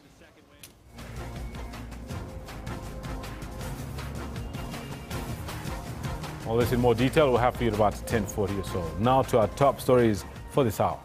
All eyes will continue to be on Social Development Minister Bathabile Dlamini today. This to see if her office will announce SASSA CEO Thokozani Magwaza's replacement. The sudden termination of Magwaza's employment was announced through a statement on Monday. The Social Development Department says an agreement had been reached after a consultative process led their head of legal services. Opposition parties have raised concerns over Magwaza's sudden resignation. Eskom will release its financial results today. This follows the announcement of a new investigation into the embattled power utility. Speaking at an energy conference in Sandton yesterday, Public Enterprises Minister Lynn Brown announced that she'd asked the new interim Eskom board to conduct short-term investigations and report back to her with recommendations. Eskom was forced to deny that it was facing bankruptcy at the weekend after media reports suggested it would be unable to pay salaries by November. The power utility has also been hit by the damaging scandal of a former CEO, Brian Molefe. It has come under scrutiny recently after leaked documents put it at the center of allegations of improper dealings and government contracts with the Gupta family. Now, police say they've made contingency plans to ensure that the 10111 service remains operational. Now, this is a strike by call center workers manning the police emergency phone line starts today. Police union SAPU reached a deadlock with the employer over wage talks. They embarked on industrial action, saying its members were among the lowest paid call center workers. SAPU says the strike is protected, but the employer will apply the no work, no pay rule. It's still unclear how the strike will impact on the 24-hour crime reporting call center, which is used by members of the public to report emergencies, crime, as well as other complaints. In the meantime, Police Minister Fikile Mbalula has confirmed that ANC Member of Parliament Makosi Khoza will be provided with protection. This after a police assessment confirmed a threat to Khoza's safety. Khoza earlier posted death threats against her on her Facebook account. This follows persistent death threats since Khoza publicly voiced her displeasure about the ANC leadership and her support for a secret vote on the proposed vote of no confidence against President Jacob Zuma. Parliament announced that the security assessment on Khoza confirmed that a security threat existed and that appropriate support must be provided to her. As we are talking now, arrangements as well as resources are being determined, are being coordinated to ensure that she received an appropriate security support. And she will be advised accordingly with regard to the arrangement that they have been made. Parliament could not divulge full details of her security, but it again condemned threats against her. Parliament continues to be concerned by the threats that this member of Parliament is receiving, and we are condemning them in the strongest terms. We are urging the police to do whatever it is necessary to ensure that the culprits are apprehended and are made to face the full might of the law. The National Legislature has again reminded the public that it is a criminal offence to threaten or impede MPs from performing their duties. Manilisi Tubase, SABC News, Parliament. Meanwhile, political analyst Lukhona Lubuno has weighed in on the Makosi Khoza issue. He says while Khoza may be seen as a crusader of truth, others are questioning the way she's pursuing the issue. Yesterday, she repeated a call for the president to step down. Makosi Khoza is now seen as a crusader of truth for parliamentarians that would love to vote with their conscience on the question of the president. It seems as if she has definitely broken ranks with the African National Congress insofar as she is unwilling to listen to a directive from Luthuli House that will go to caucus in parliament, and it undermines the oath of office that they would have taken as parliamentarians. Now, people see Makosi Khoza as both a crusader of truth, but also they also see her as making serious mistakes in how she's pursuing this. But I think there's a reason why Makosi Khoza is going the route that she's going. And the truth is that there is no longer a center within the ANC. If you say the ANC views Makosi Khoza as ill-disciplined, we immediately asked which ANC, because the ANC has become so factionalized to the admission of the president in his closing remarks at the policy conference that they've been presiding over a highly disunited ANC without coherence at all, and it is about time that they bury the hatchet and probably move on to build an ANC without factions. So until such a time where Makosi Khoza is probably charged and she has been given opportunity to appeal, then we can probably start saying the ANC has found her as having acted in an ill-disciplined manner. Right now, what we are seeing are supporting voices that are very factional. There are also disagreeing voices that are very factional. But I do think that something important is being done by Makosi Khoza to say at what point do you push back as a representative of a party on a political agenda that aims to undermine the democratic institutions of South Africa. And of course, the National Assembly is one such key institution in this framework of our democratic institutions.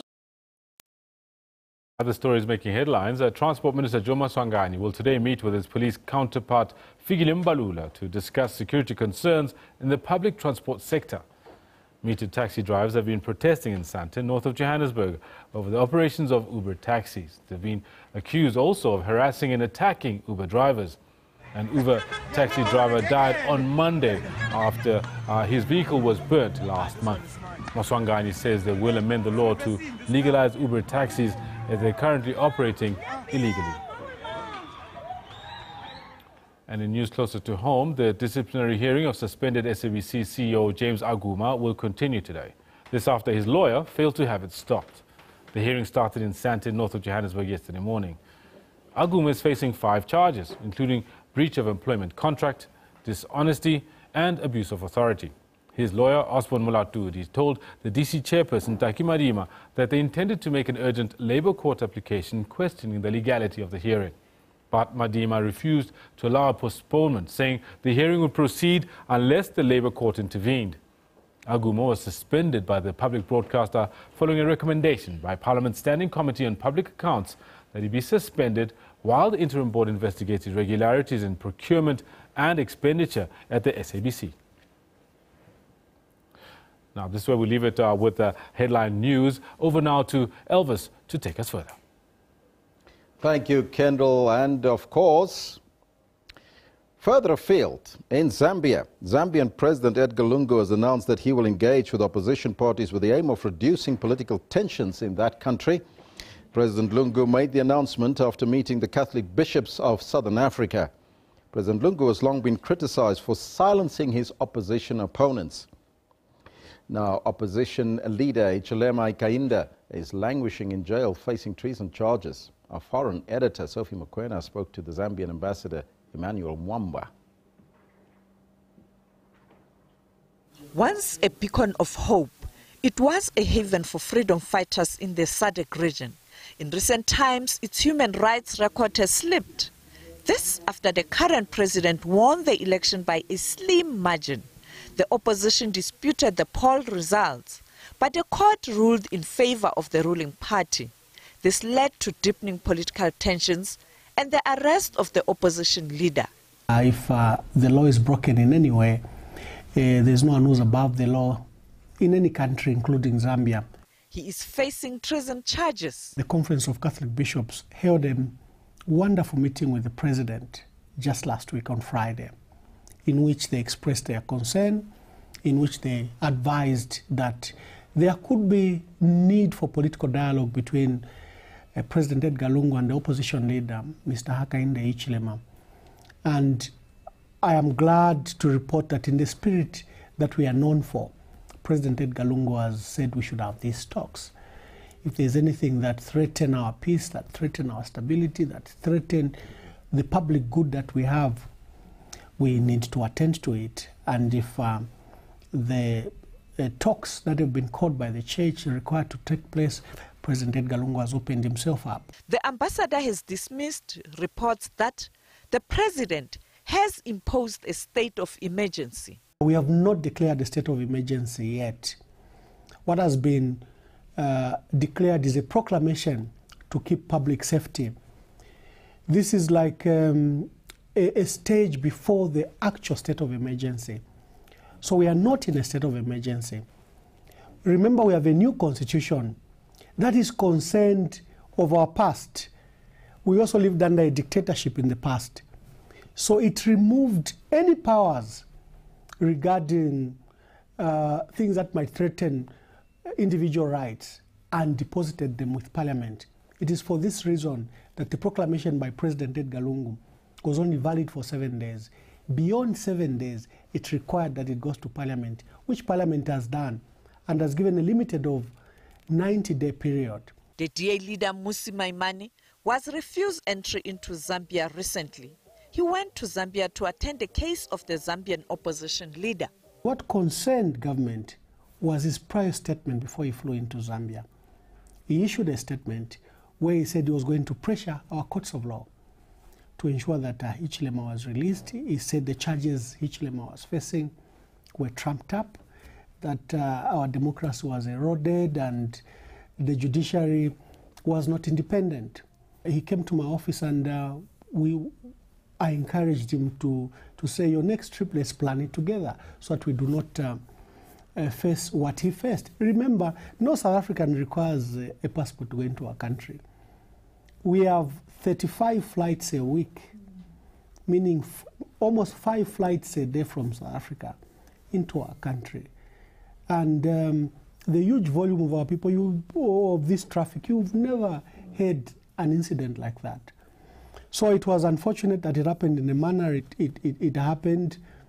But we urge outsiders like Mr. Maimane to respect our processes. I think South Africa would also want that outsiders and foreigners respect its processes and its procedures. Similarly, that is our call. The opposition parties in Zambia have called on the SADC Troika to investigate. SADC will hold its summit in Pretoria next month. Sophie Mokoena, SABC News, Johannesburg. Now, for analysis on the story, we are joined on the line by African analyst, Mr. Isa Komu. He's also the producer of Spotlight on Channel Africa. Very good morning to you, sir, and welcome. Mr. Komu, can you hear me? Oh, I can hear you. I can hear this. Firstly, why do you think President Edgar Lungu wants to find peace? Is he doing this because he's under pressure, or does he really want to work with the opposition for the betterment of his country? Sorry, why does Edgar Lungu want to do what? Sorry, I didn't get the... Why does he want peace? It seems like he wants to have peace in the country. Why do you think he's looking for that? Well, the first thing is that attacking your statement, because your statement is a cliche. You're attacking that. You're already attacking that it's trying to do something. But basically, I could say that Zambia, it's in the Zambian political scene has changed. Yeah, I'm not going to accuse Edgar Lungu of anything. Let's look at the due process and see what is really happening. But the thing is this, that we should look at the last election which took place to understand what is happening in Zambia. For the first time in Zambian political history or experience is this, that the last elections was very violent. Yes. Yeah, there was a lot of radical and militant actions and actually armed groups, and for the first time it came to a point that it was almost coming up to a stage of insurrection. So what you can say is that Zambia is a highly divided society. Yeah, and that is a thing which was there before the elections, it was there with the elections, and it's going on now. Yeah, so the Zambian political situation has changed. So you cannot blame Edgar Lungu, you cannot blame the opposition. That's the situation in the streets. And that stems from the state of the Zambian economy and the effect it has had on the social economic well-being of the Zambian people. But now we know that President Lungu has been long criticized for silencing his political opponents. Does this now also mean, though, that the treason charges against the opposition leader, Hichilema Hakainde, will be dropped? Well, I don't see that there's anything against the opposition. The first thing against opposition is against the HH. Yeah. Now, the present person basically, I mean, he actually sort of set himself up. I mean to say that there's a case against him, and that case, I think, was not charged by the president. We've got to be very careful. Yeah, okay, it was the police that did it. It's a traffic, or they call it a traffic offense. But what do they call a traffic offense? That he interfered with an official presidential motorcade. And the way he interfered, had he been in America, he could have been shot dead. Had he been in Britain to interfere with the Queen's motorcade in the manner that he did, he could be shot dead. So basically, it was a way of spiting us, and they're spiting each other. So basically, there's an element of immaturity within the opposition leader who's being under arrest. Yeah, and people may say there's an overreaction with the part of the government, but it's a thing of basically both two sides are not up to it. Hichilema was not supposed to have done what he did with that official motorcade. Why don't you, if you do not respect the person of the president, but respect the presidency? Yeah? I think that's what they're teaching, to respect the presidency. It's just because people don't like, for example, you don't like President Zuma, you cannot go and do anything against the presidency. That is treasonable. You've got to respect the presidency. So there's that element. And to say that this is Lungu is being ABC, you've also got to look at the opposition how it is. Right now, Zambia is in a state of anarchy. You've got 3 high courts in the country that have been burnt. The marketplace has been burnt. Yeah? Now, what do you expect the government to do? What will the South African government do? What now for Zambia, Mr. Komo? Because Zambian opposition parties have called for SADC to intervene. Should SADC intervene, or is this an internal issue in Zambia? It's not come to a point where the SADC should intervene. Intervene in what? I mean, there's a state of breakdown of law and order. No, honestly, I mean to say that if you're going to have courts, if you're going to burn down 3 high courts or magistrate courts consecutively, you burn down the marketplace. Yes. There's militia action in the streets. What is the government got to do? To call in the SADC countries? The law enforcement bodies have actually, the first thing to do is to actually maintain law and order. And as far as the government is concerned, as the ambassador said, and we had him on show, he actually pointed it out. He said that they've actually declared, they are not a state of emergency, they declared whatever they call it, concern about public safety. It's a first step towards, if things go bad, then we are going to come to a state of emergency. But you can see that the media is actually hyping this thing up. They're not contextualizing the issue. The issue should be contextualized. I mean to say, when you report something, you should not actually sort of report in a way that you're taking sides. Contextualize, say the real thing, and let people make up their mind. And that's what's happening with the media. Mr. Komo, I have to thank you so much for your time. We've run out of time. That was Mr. Isa Komo. He's an African analyst and, of course, a producer of Spotlight on Channel Africa. We'll take a short break, and after that, we discuss education. You don't want to miss it.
Right, welcome back from the very short break that we just had. The discussion that we've been looking forward to in this hour is about to begin, where we talk to the Department of Basic Education, which has proposed dropping the requirement for grades 7, 8 and 9 to pass maths and reduce the pass mark for home languages. Now, the proposal suggests that pupils can obtain a pass mark of 40% instead of 50% for home languages in these grades. Department spokesperson Elijah Mhlanga said the proposal still needed to be discussed by schools, parents, as well as other interested parties. And now to take us a little further on this conversation, we're joined from the Department of Basic Education by Florence Mudipa, who is the Chief Education Specialist in Curriculum Policy, as well as from the National Teachers Union, Sipho Ngobo, who said that they would not support this move that essentially lowered standards for pupils. Good morning to you, Ms. Mudipa. Thanks very much for having joined us. And we also, of course, will have Elvis joining us in on this conversation. Good morning to you. Good morning to you. Ma'am, this is obviously a very interesting and contentious issue. And I think before we go anywhere, really, we need to just establish with you, where is South Africa currently ranked in the world in maths and science? I'm not sure if I've got the statistics for that, but what we know is that for the 2016 matric results, we're at 72%. And because our focus is not necessarily on maths and education, but maths continue to be an important part in the curriculum, hence is compulsory in the compulsory education system. All right, so now the 72%, of course, is obviously an aggregation of the marks across the board, and of course doesn't take into effect the dropout rate from people that started high school and then eventually got to matric and had dropped out. Yes? No. Right. Now, with regards to where it stands, I do believe that South Africa stands last in a list of countries globally in maths and science. Have you been privy to this information? We are privy. Mahamate, we actually subjecting ourselves to scrutiny, yes, and we participating in the international tests voluntarily so. And we know that in the past 5 years, we've been on an upward trajectory and we have made progress. We are saying we have not realized the targets that we have set or that have been set by both the NDP and the action plan for the department. But we're saying we're working towards that. But we have made strides from where we were 5 years ago to now. All right. Now, what's the reason for suggesting the drop in the pass rate? I'm not sure if suggesting a dropping in the pass mark will be the correct terminology. Mm-hmm. What the department is doing is we're having a proposal that is still internally discussed, which will then go out for public comments. But the proposal is to look into aligning the pass requirements for the senior phase, which is your 7, 8, and 9, to your 10, 11, and 12.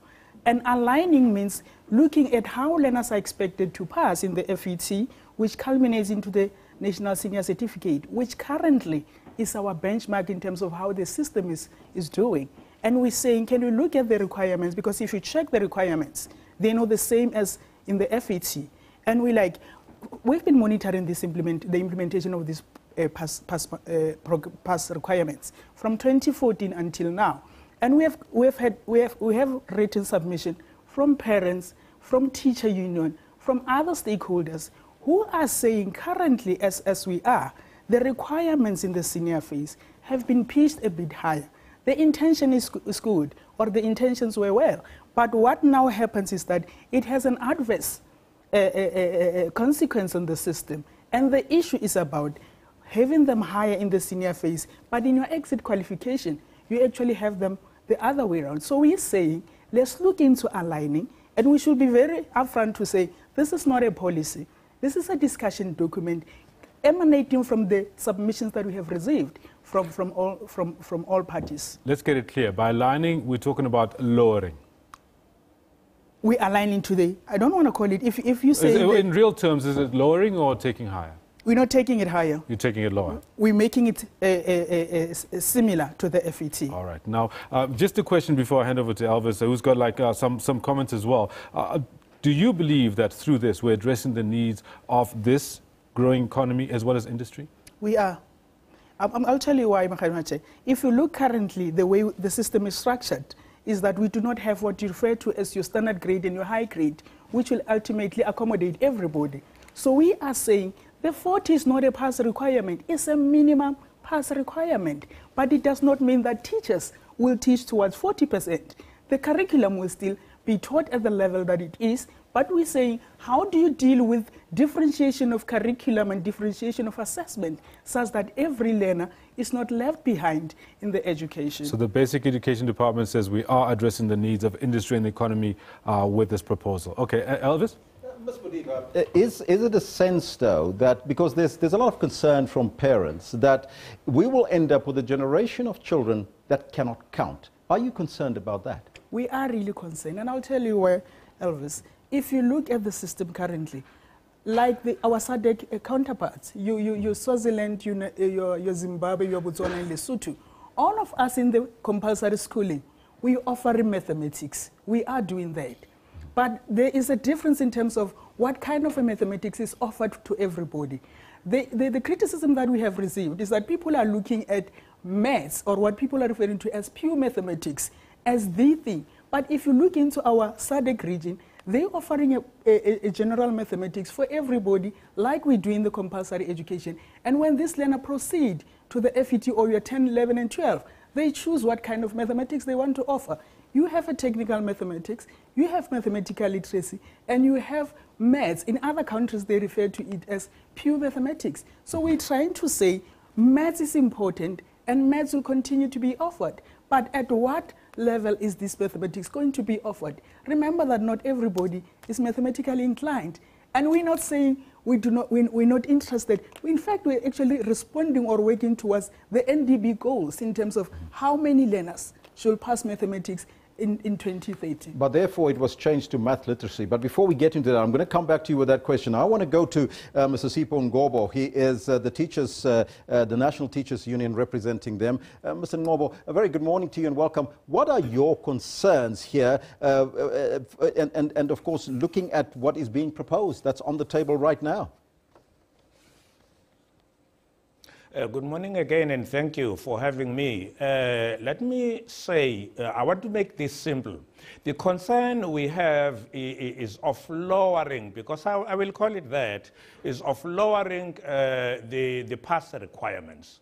Lowering the pass requirements means that you are interfering with the quality of education.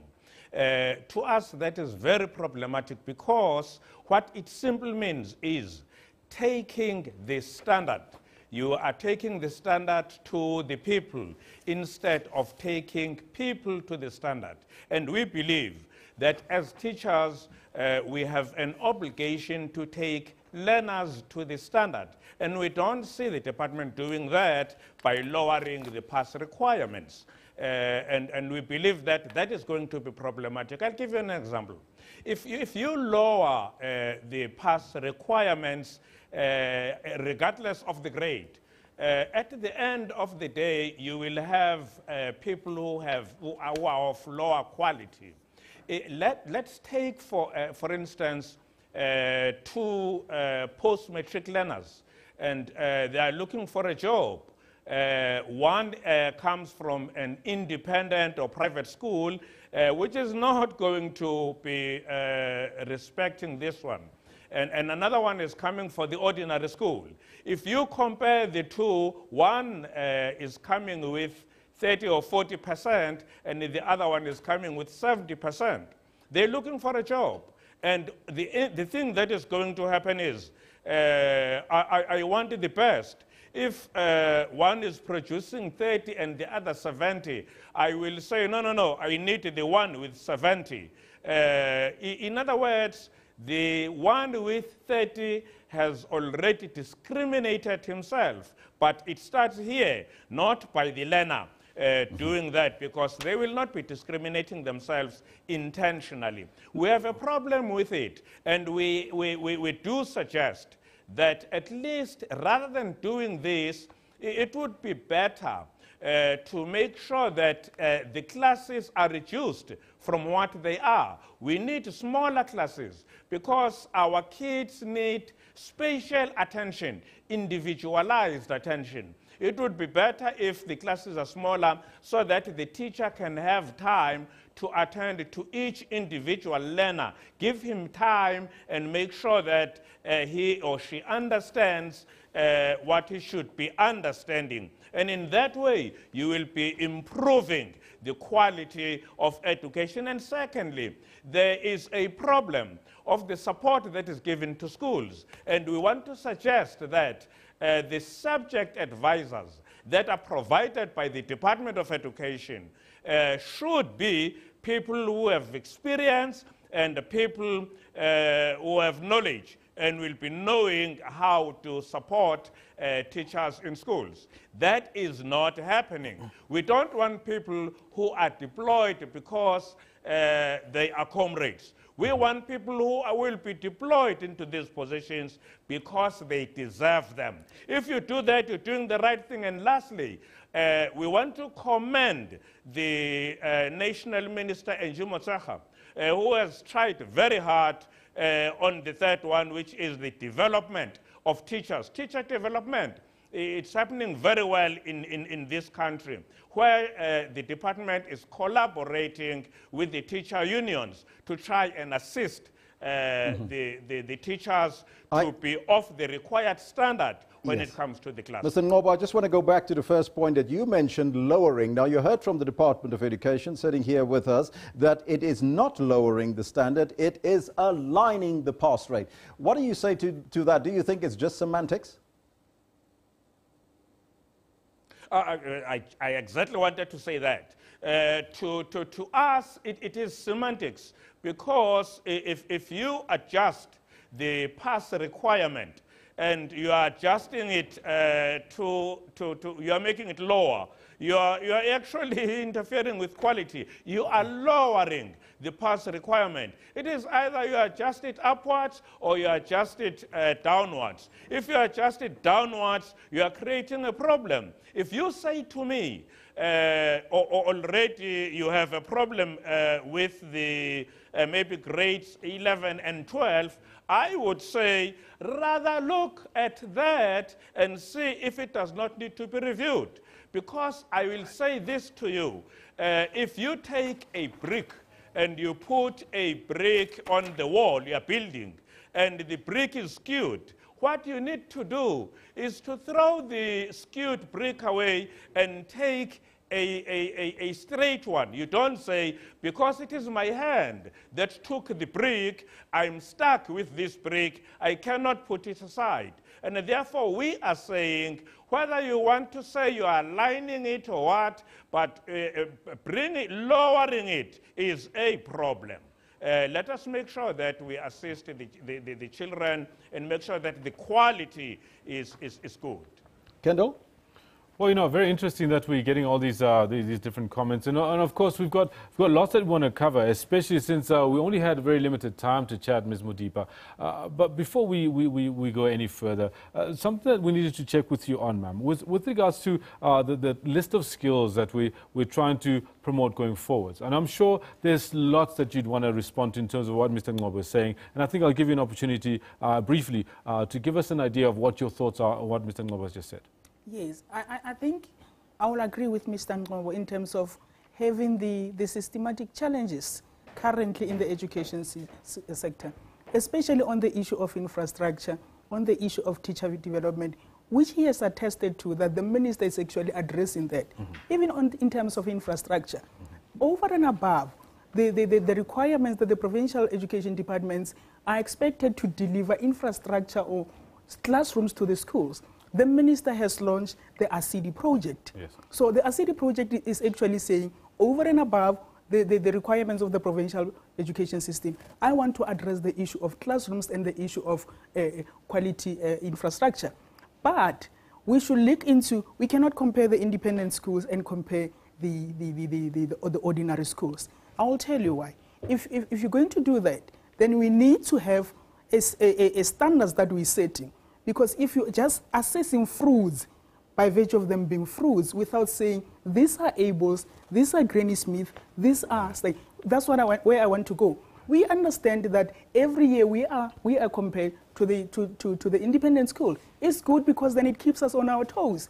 But the issue at point is that when you offer the curriculum, it's the same curriculum that is offered, so you cannot say on the basis of the other one, the other one is actually eliminated or disadvantaged because he has received a public education. The curriculum is the same for both independent, unless they want to offer other qualifications. With that said, Ms. Modipa, should we not have a clear list of what skills are required for promotion to the next level? What do you mean by skills? Because obviously we say we're talking about the exactly same curriculum between independent schools and schools under basic education. Surely what comes out of both those schools, should we not have a clear list of what's required for each student to know to then qualify for the next level, to be able to then go into the job market and actually assist this economy? I'm not sure what we refer to school by skills, but I'll try to go to respond to you. Makamata, what we're having is that the curriculum has got the kinds of learners that are envisaged. We want learners that are numerate. Yeah. We want learners that are literate. We want learners who are able to be critical thinkers, learners who are able to be creative, learners who can communicate. So these are the kind of citizens that we're envisaging through the curriculum. And in relation to that, we have what we call principles of the curriculum. And then one of the principles is inclusivity, to say that you're looking into, as if we pulling the past requirements down.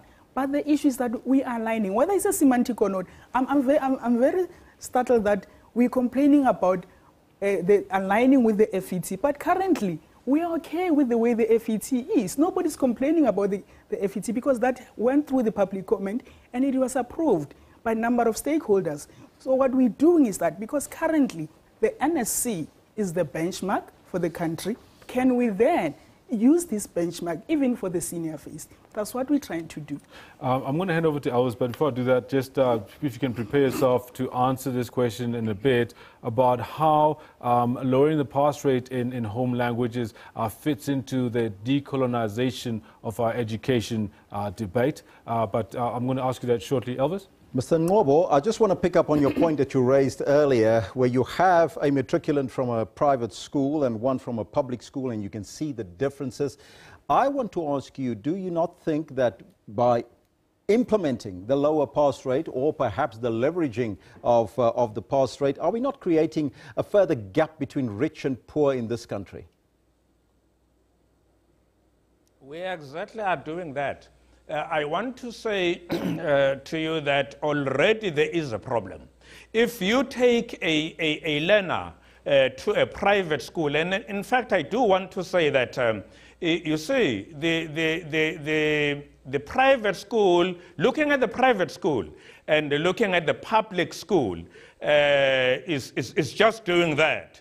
It is not in any way saying that you are not being unfair if you do that, because all we are interested in is education, not individuals. Now I am saying already there is a problem. I agree with you there.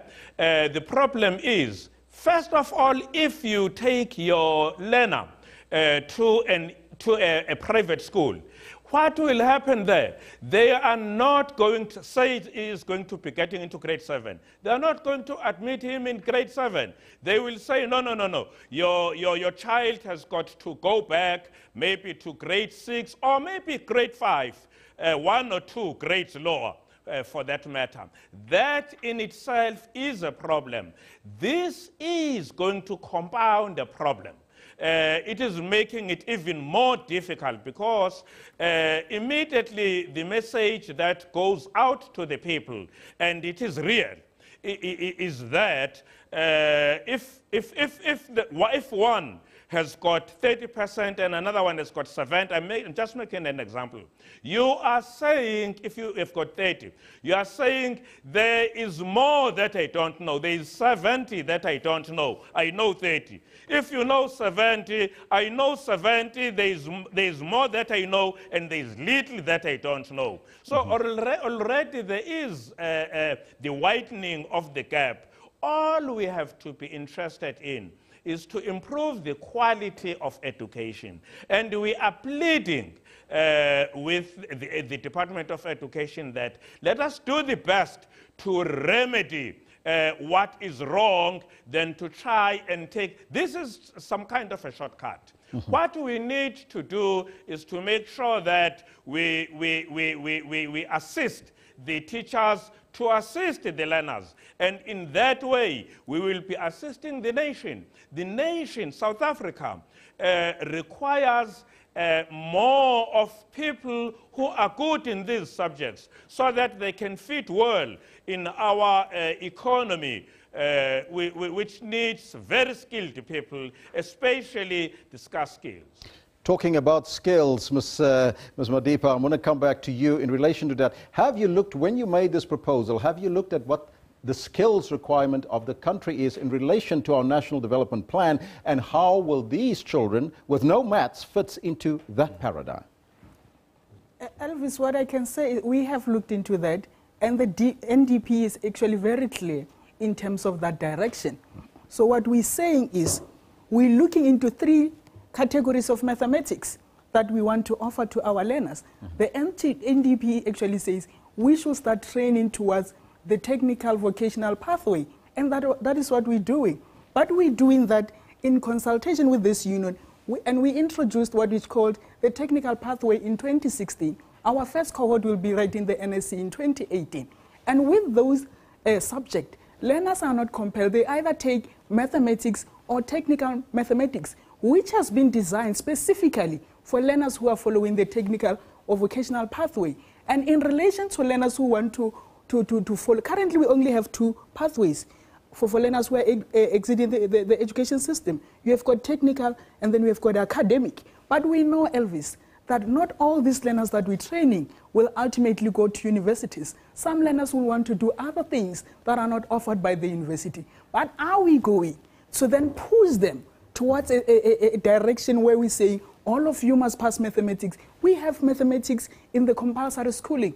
We will not remove that. Mathematics will continue to be offered until the end of grade 9. But what we're saying is, these learners, when they exit to grade 10, they now have to choose between these 3 mathematics. So then why do we continue to say it should be compulsory for them to pass, even when they're not going to choose it in the next grade? I'm not sure if the nation understands that. And the issue of lowering pass rates, I want to believe that quality is very important. But are we going to use quality by compelling everybody to follow a particular direction. I know that Kendall want to pick up on that point of quantity versus quality. No, 100% we do. I think one of the things that comes to mind when we're having this kind of discussion, maths and science, living in the digital age, are key to growing any economy. And it's been proven through previous studies that studying maths and science, it assists in creating independent, analytical and logical thinking, which is where really we'd be hoping that youngsters that are growing up in today's South Africa and are going to be tomorrow's leaders are able to do. Yes, I agree with you. How does that work with the proposals? The proposal is supporting that direction, in this sense that we are saying we have the targets that have been set by the NDP, by the action plan towards 2030. And in doing so, we're currently piloting the vocational occupational skills. But with that vocational occupational skills comes a mathematics that is aligned to that particular stream. So people are so fixated about mathematics. It's very important to offer mathematics to our learners. It's very important to continue producing scientists. But are we saying of the 500 or 600,000 learners that will write the National Senior Certificate, all of them should then follow mathematics or follow mathematically inclined qualification? We're not saying that. That's why we're saying at the basic education or the compulsory schooling, which is up to grade 9, we will continue to offer mathematics and continue. The minister has actually launched a project that is working in collaboration with the NECD, with the teacher union, as you say. And the reason for doing that with Vodacom, and the purpose is actually to continue uplifting mathematics and reskilling the teachers who are currently teaching these learners in mathematics. So that's why it's important. And the ministerial task team in 2010 said to the minister, establish a maths office in the national office, which will take care of these mathematical issues. And we have done that. So we're actually responding to this challenge where the skills that are required in terms of maths and science are not reached as per targets that have been set. But we're working towards that. But we cannot use mathematics for compulsion. If we want to encourage learners to offer mathematics, are we going to encourage them all to offer mathematics or pure mathematics? Can we provide an alternative? If I can respond to Mr. Ngobo, we actually sit with the CEO of independent schools, Ms. Obelhosa, and she has been saying to us, why can't we have an alternative mathematics? We have mathematics and we have mathematical literacy. That was before we introduced technical mathematics, because not all learners are inclined to this pure mathematics, but not everybody will want to take mathematical literacy. So say, provide an alternative mathematics to this learner, and that's what we're doing. Right now, very important for us as well would be just get an understanding of the consultative process that the Department of Education is going to embark on. As you can tell, I'm sure all the conversations that you've had, there is some resistance to the proposed changes. What is the rollout plan to make sure that you speak to parents, speak to teachers, find out from industry exactly what it is their requirements are? Within the industry, we are in consultation with them in terms of the technical pathway and the vocational pathway, because the skills, quality assurance are in those sectors. But with this proposal, with people that are actually involved, our teacher unions and other stakeholders, the process going forward is that this is still an internal document which we're discussing internally and which we're discussing with you now, and we're trying to advocate and to say to our parents at home, they should be rest assured we'll continue to offer mathematics up to the end of compulsory schooling. And going forward, this will then be gazetted for public comments by the minister. And when that time comes, we're hoping to inform the broadcaster to actually take it out so that people know that it is now in the public domain and they can make their submission. We will do that. No, that'll be very good. Now, I'm hoping that you go even beyond just industry and vocational mathematics and vocational industry, but you also look at the accountants, the actuarial scientists, and others who take us to another level.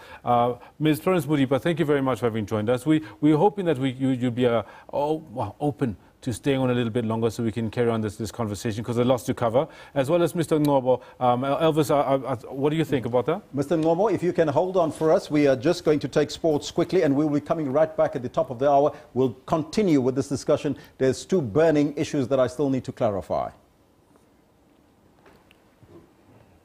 Right, there we go. That's where we've got our guests who are going to stay with us for a little bit longer. Just a quick touch base on exactly what's going on in the world of sports as well. As you all know, the Queen Proteas, the South African women's cricket team, took England to the brink in the first semi-final of the ICC Women's World Cup. But they did come up short, with England winning a gripping contest by just 2 wickets with 2 balls remaining. South Africa had posted a defendable 218 for 6 after choosing to bat at the Bristol County Ground. Opening batter 18-year-old Laura Vulvard got her team off to the ideal start despite the early wickets of fellow opener Lizelle Lee for 7 and Trisha Chetty for 15. The youngster showed composure beyond her years and scored a 4th half-century of the tournament from 81 deliveries. Well, that could be the 50. Anya Shrubsole not able to stop it. And Laura Wolfart, well, she does enjoy batting against England. The 3rd time she's passed 50 against them, a 7th career 50 in all. With Vulvard and former captain McNoon du Preez at the crease, the runs were flowing and their 50 partnership was scored from 82 balls. Poised to set England a defendable total, South Africa's innings suffered a major setback. England skipper Heather Knight first bowled out Vulvard for 66, and then Marizane Kamp was run out cheaply in the same over. The running between the wickets have been the Proteas' Achilles heel in this tournament. South Africa never managed to make a full recovery from that, going on to lose 2 more wickets as they set England a target of 219 for victory. Du Preez, who saw 4 wickets fall around her since joining Vulvard at the crease in the 12th over, topped the score with an unbeaten 76 from 95 deliveries. Similar to South Africa's innings, England lost the early 2 wickets, birthday girl Ayakaka, with the wicket of Lorraine Winfield and Tammy Beaumont inside the first 13 overs. 30 overs into their innings, England looked to be cruising to victory thanks to the 3rd wicket partnership of Taylor and Knight, propelling their team to 132 for 2. Not going down without a fight, South Africa clawed their way back into the contest with 3 wickets in 2 overs. However, it was England who advanced to the final with a 2-wicket win after a nail-biting finish. Yeah, look, when you said family, it hit home. Yeah, we hope we made everyone proud. Madiba Day, we hope we could make it special for the country. We needed some Madiba magic, but we didn't get it today. So, yeah, look, it's great. We had great support. We had a great run.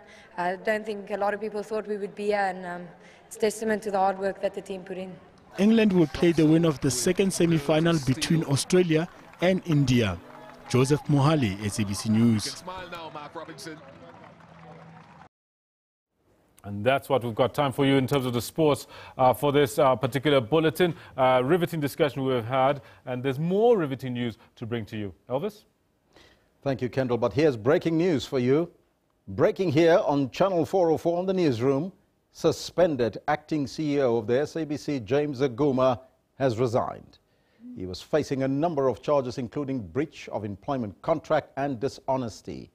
Aguma is also accused of providing false information under oath during the disciplinary hearing of the former Chief Operating Officer, Hlaudi Motsoeneng, who was found guilty of bringing the public broadcaster into disrepute and subsequently fired.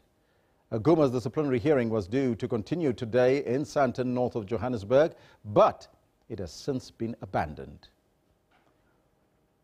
We'll keep you abreast of that story throughout the day. You don't want to miss a cue here on Channel 404. We'll take a break and we'll be right back after that, continuing our discussion on education.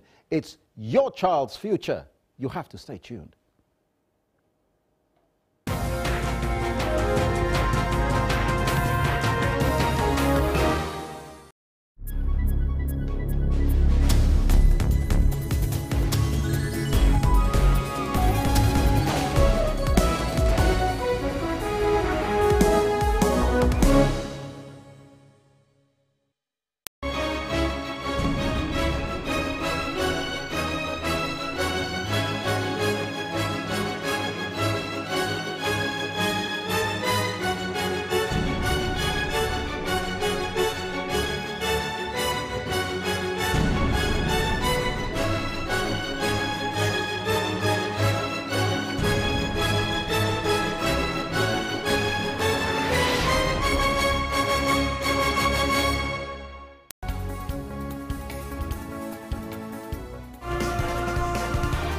Hello and a warm welcome to PM News, and we're broadcasting live from Johannesburg. 4 decades later, the family is still seeking closure. We need the truth, and the truth must be told. Children often go undiagnosed because they are hidden away. About 1 million people in South Africa live with autism. Creative recycling at play.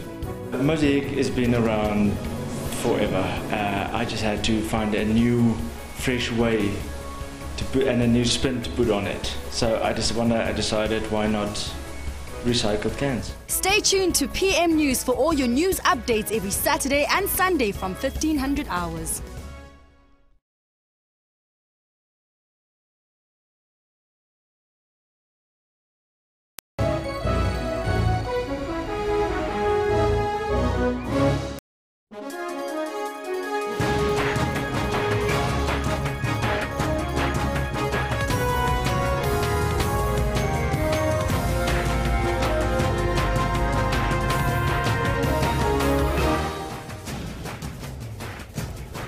Hearty good morning to you. You're watching Newsroom. My name is Kendall Makamate, joined by Elvis President. We carry on our discussion shortly on the Basic Department of Education's proposals for the future of all of our children. We'll carry that on shortly. But first up, let's start with our top stories for this particular glorious morning that we wake up on. Suspended acting CEO of the SABC, James Aguma, has resigned.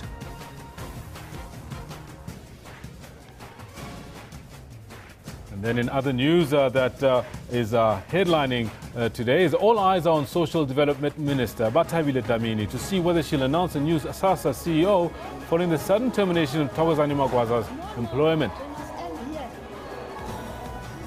And Eskom is expected to release its financial results amid reports of the power utilities' financial difficulties. Coming up in sports, so this is what we've got for you today. They fought so hard at the end to take it to the last over. The Queen Proteas lose the World Cup semi-final to England by 2 wickets, with just 2 balls remaining in a thrilling end to their campaign. South Africa, though not disgraced here in this semi-final at Bristol. They have made this a spectacle, and they will be much the better for it. We had great support, we had a great run. I don't think a lot of people thought we would be here, and it's testament to the hard work that the team put in. Still chances here for Germany. The turn and the goal is scored by Camille Nobis. Then South Africa's women's hockey team loses 1-0 to Germany in its quarterfinal match at the Hockey World League in Johannesburg. Wow, are you kidding me? This inside racetrack and another barrel. Crowd's going wild down here. Huge float, rooftop, and he rides out of it. And South Africa's surfing star Jordie Smith scores a perfect heat. 2 10-point rides in the third round of the Corona Open J-Bay World Surf League event.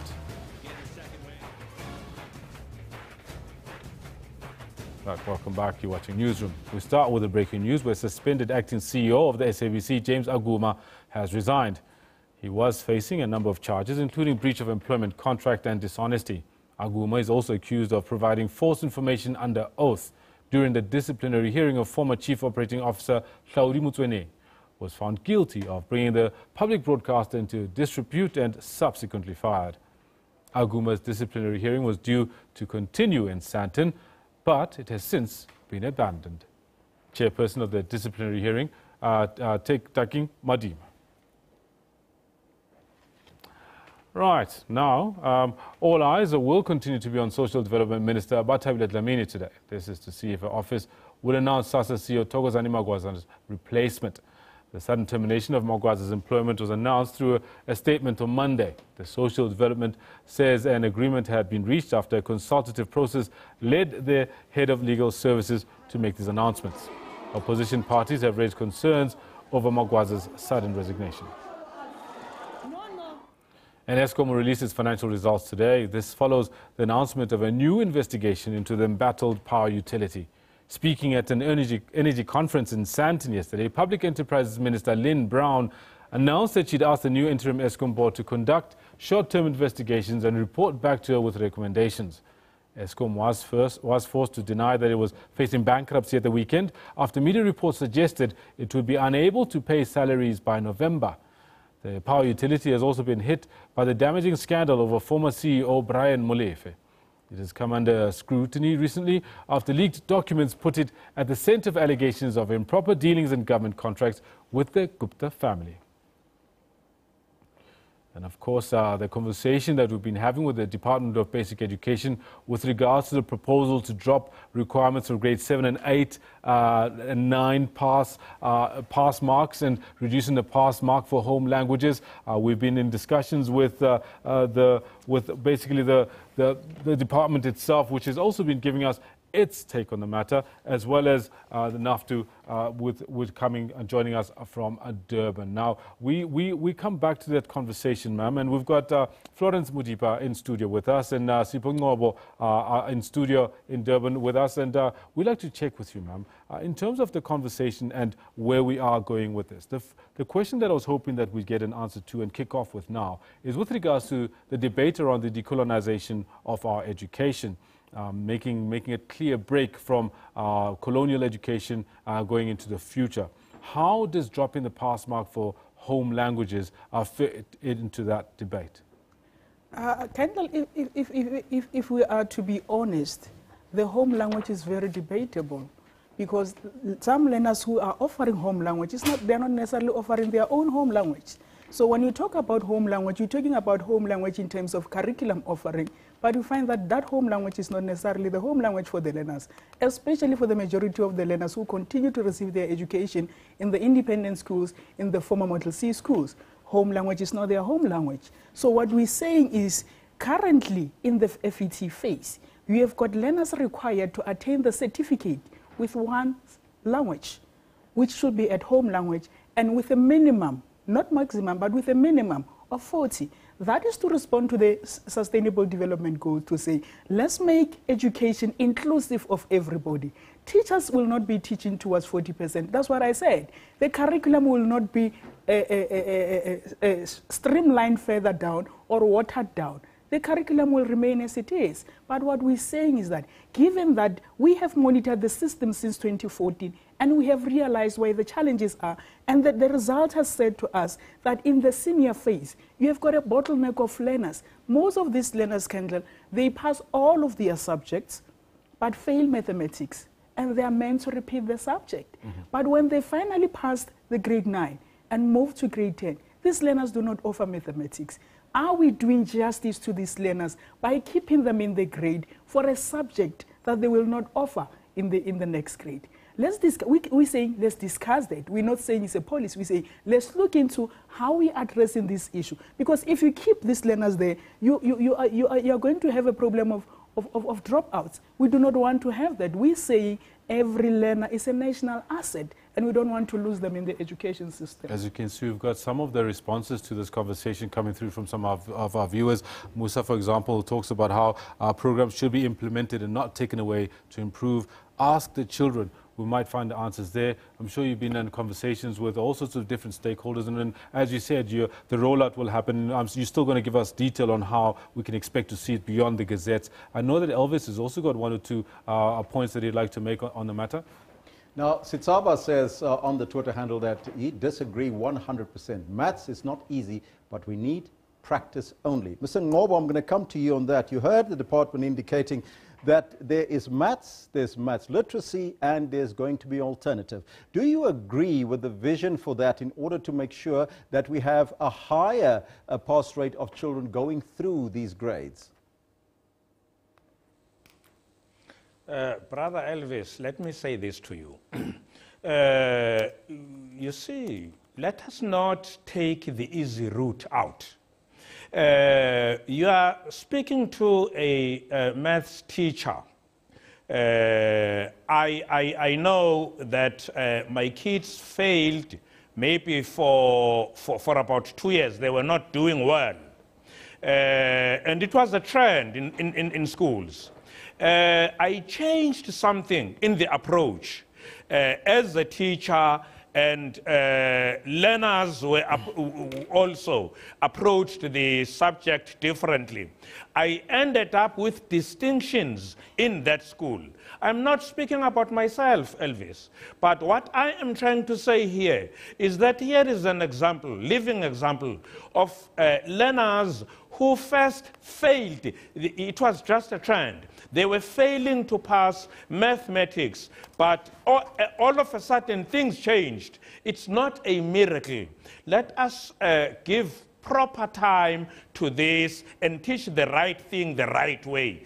Let us give our kids mathematics. Look, Elvis, this is not what our children want. This is not what the teachers want. This is not what the parents want. Children themselves are very adamant. They say we want to learn mathematics and they want it the right way. Parents are saying so.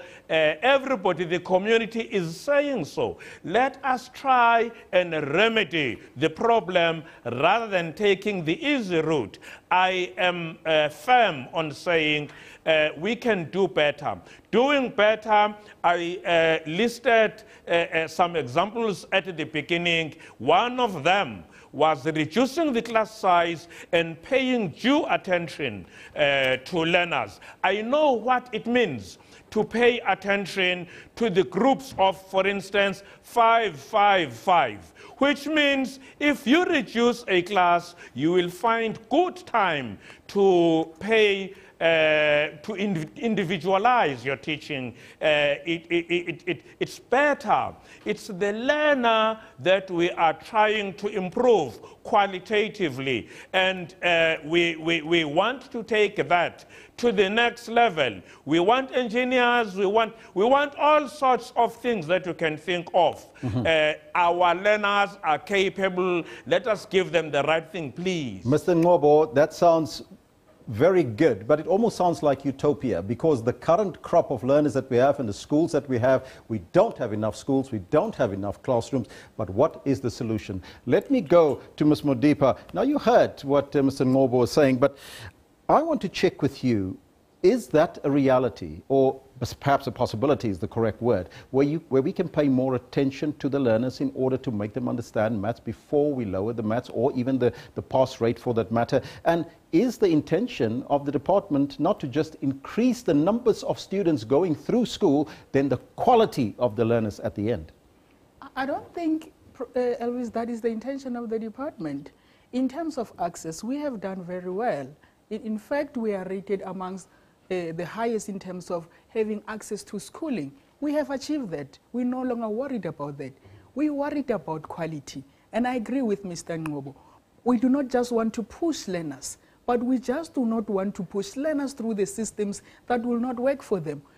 There are different post-school pathways that are available, but we need to change the mentality of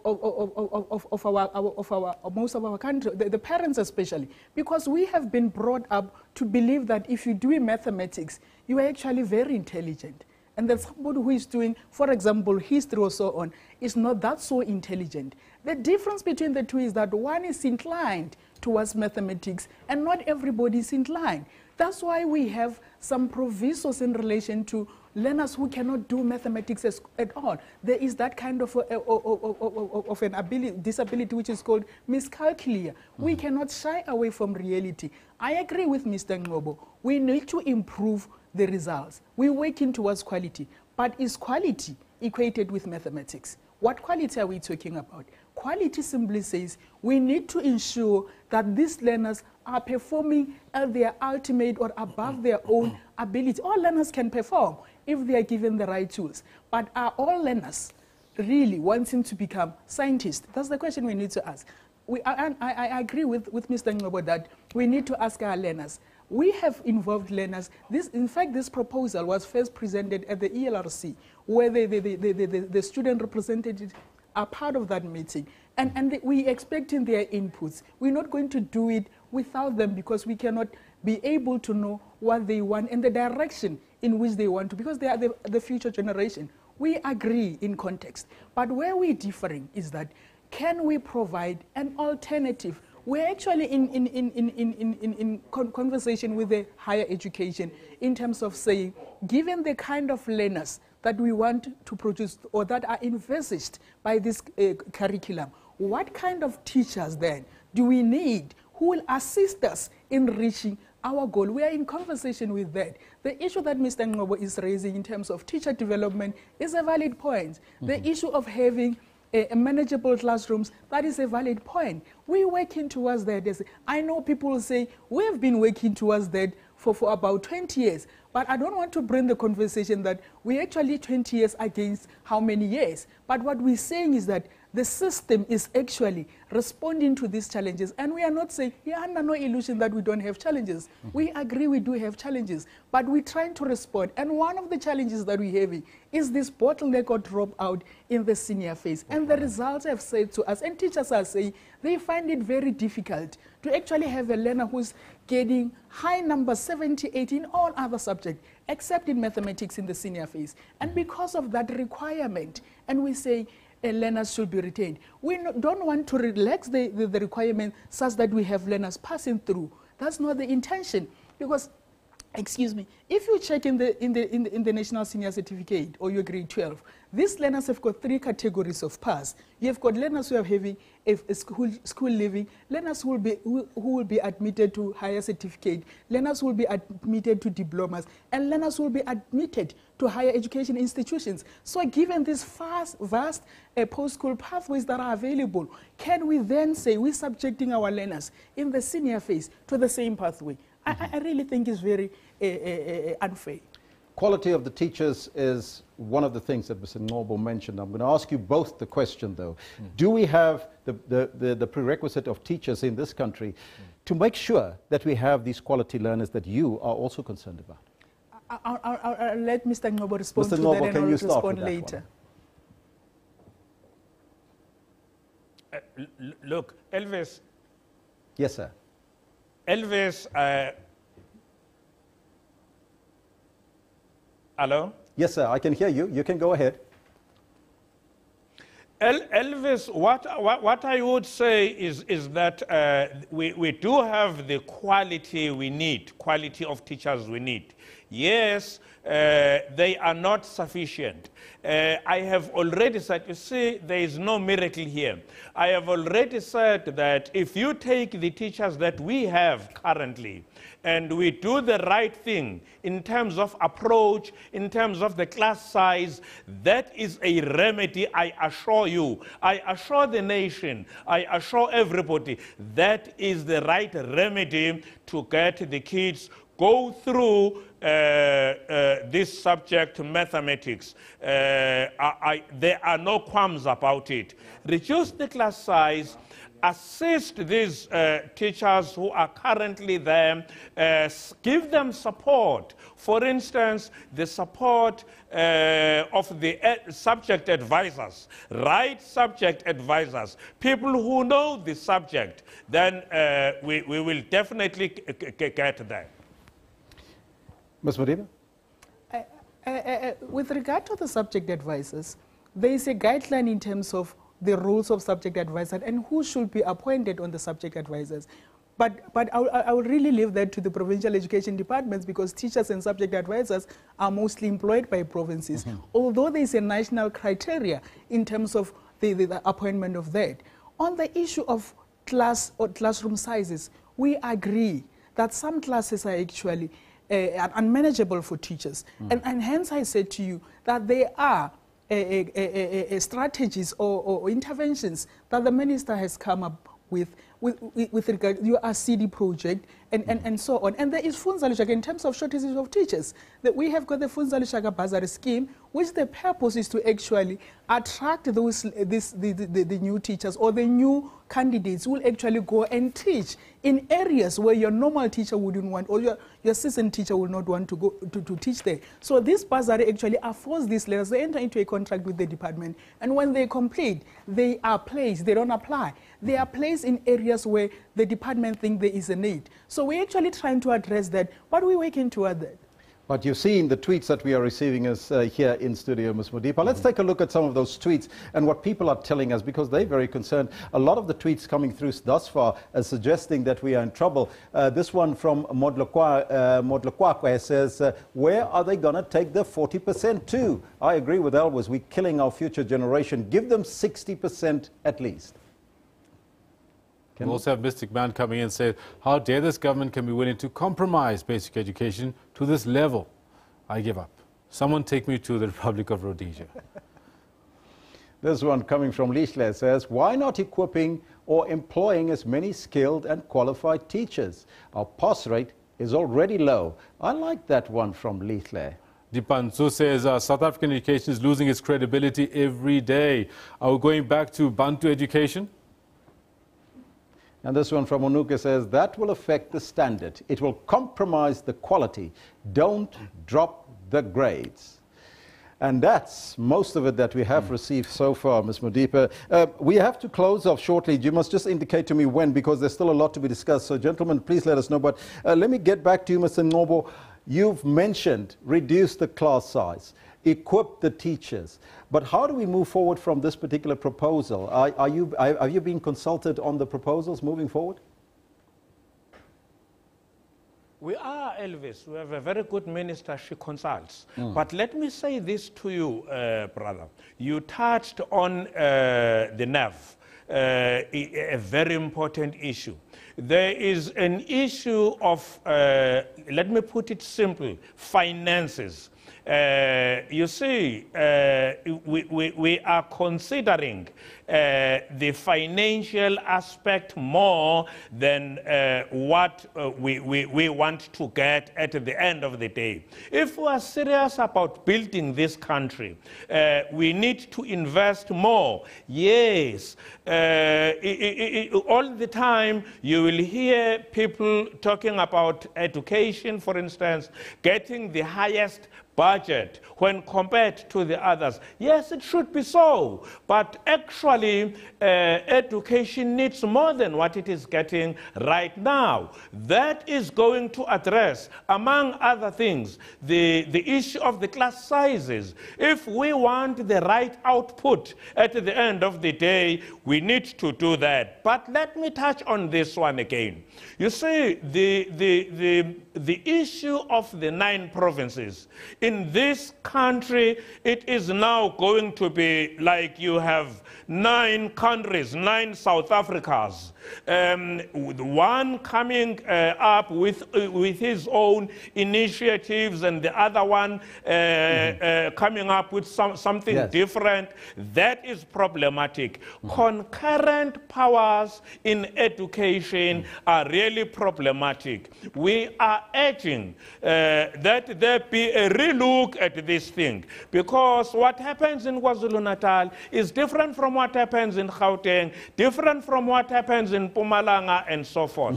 And therefore, what I want to say is that, no, providing quality education, proper education is possible. That is our mandate. Government should be saying that is our mandate. Mandate given to the government is to provide quality education, and by all means, I am saying let us do everything possible to provide quality education. And you have heard, you have seen, learners themselves, parents, if you may say, come in, make your inputs. They want something better than what they are getting right now. What about dropping what we have at the present moment? So, Mr. We Ngobo, are urging the minister to take a look at improving what we have. So we don't want to go back to Bantu education. On that note, I'm going to give it back to Kendall to close off.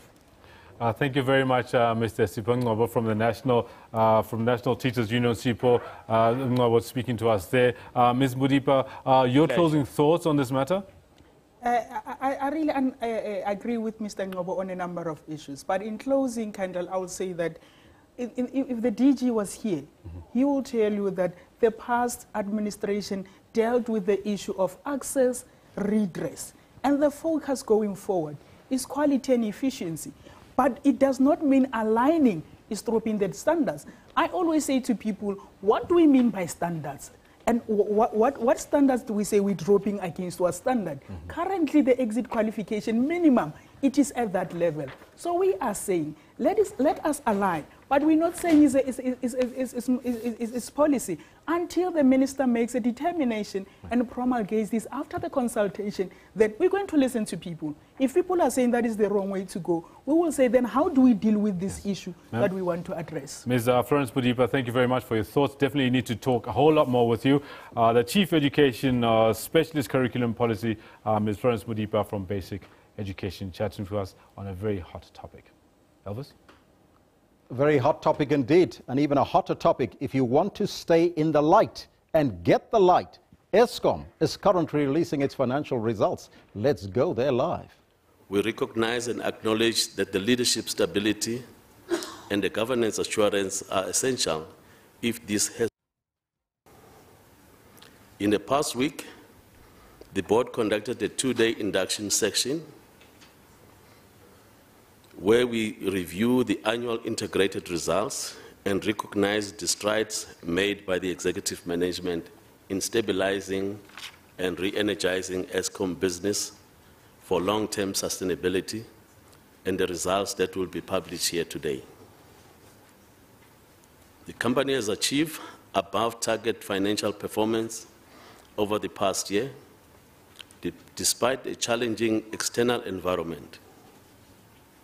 The performance reflects a concrete effort by the business to improve efficiencies, resulting in a cost reduction, increased border cross-sales, support by improved plant performance. We recognize the substantial business productivity saving of about 20.2 billion. Equipped with surplus capacity, a sustainable capital investment plan, and a healthy liquidity profile, Eskom financial position is one of a trajectory of continual improvement. Positive progress was made in securing external funding for its capital project, with 77% of the funding secured to date. The commitment by and the support of the government to the extent that the Government Guarantee Framework Agreement was extended from the 31st March 2017 to 31st March 2023 are greatly welcomed. It remains pleasing for all the South Africans that at the operational fronts, Eskom has not implemented the load shedding for the past 23 months and will continue to implement appropriate levels of plant maintenance to ensure long-term plant reliability. The reduction in unplanned outages contributes to improve in the plant availability and the result sharp reduction in the usage of the diesel generators. Eskom's new build program is delivering results with a total of 2,920 megawatts following the Medupi, Kusile, and Ingula pump station to the national grid, powering homes, factories, farms, and businesses in South Africa and the region. A notable achievement of the design-to-cost strategy, beside the surplus capacity, is that 79% plant availability, a step away from realizing the generation sustainability target of 80% plant availability. The move from a constrained power system to surplus capacity is a result of improved generation plant performance, unit from our new build program being commissioned, and independent power producers being included in our mix. Eskom is now open to supporting new investments in South Africa and across the borders.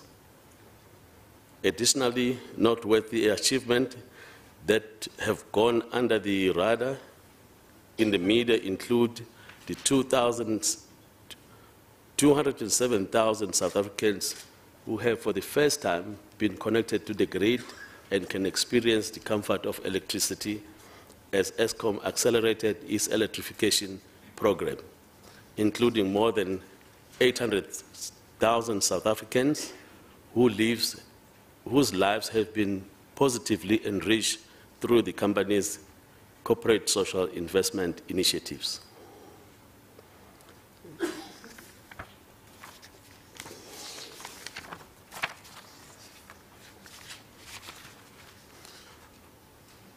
Despite these results, the board note with concern the qualified audit relating to the compliance with regard to public finance management regulation, which is the PFMA, and the completeness of irregular expenditure, and the two reportable irregularities that were raised by Eskom external auditors.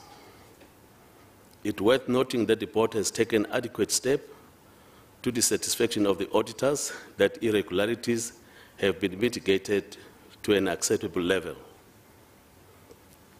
Management has shared plans to facilitate improvement in relating to the qualified audit.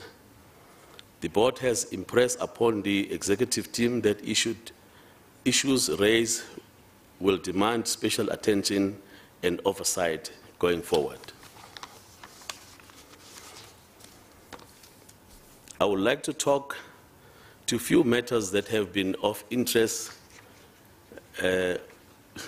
I would like to talk to a few matters that have been of interest to the public recently. The investigation on Mr. Koko, who used to be an acting chief executive officer, and the alleged conflict of interest as it relates to Impulse International, has been completed. The board has taken a decision to pursue disciplinary action against Mr. Koko, and this will follow a normal labor relations process. The Minister of Public Enterprise has been informed of this decision. The Tegeta Arbitration Award was finalized at 577 million. As you will know, in the arbitration process, parties will come up with their own figures, but ultimately the arbitrator decides on the settlement figure. While we will not normally disclose the award figures, we have decided to do so in the interest of openness. Finally, on Mackenzie Tegeta contract, Eskom has decided to commission an independent review to focus on Trillion's role at Eskom in particular, and other consulting firms in general around the consulting work performed for the company. Trillion was a subcontractor to Mackenzie, South Africa, when Eskom was requested to pay them directly. The total amount that was paid to Trillion was 495 million, and Mackenzie was paid about 900 million, with a total value of the master service agreement to the value of 1.4 billion. We nevertheless congratulate the interim group chief executive officer, Mr. Johnny Dladla, Eskom executives, and the employees of their achievement over the past year. Despite the circumstances, all of you have worked steadily with a dedication that I can only admire. I thank you all for what you have done. Your commitment to Eskom, your future efforts in the interesting times ahead of us. Through our collective abilities, that of our shareholder, Eskom executives and employees, we remain resolute to restore Eskom as a jewel of the nation and create a better environment and society for all. Failure is not an option. I thank you.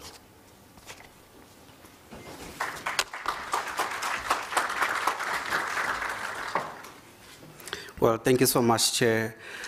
And for more information on the results in terms of how we have performed in the 2016-17 financial year, we now call upon our interim CEO, Mr. Johnny Dladla, to give us more details.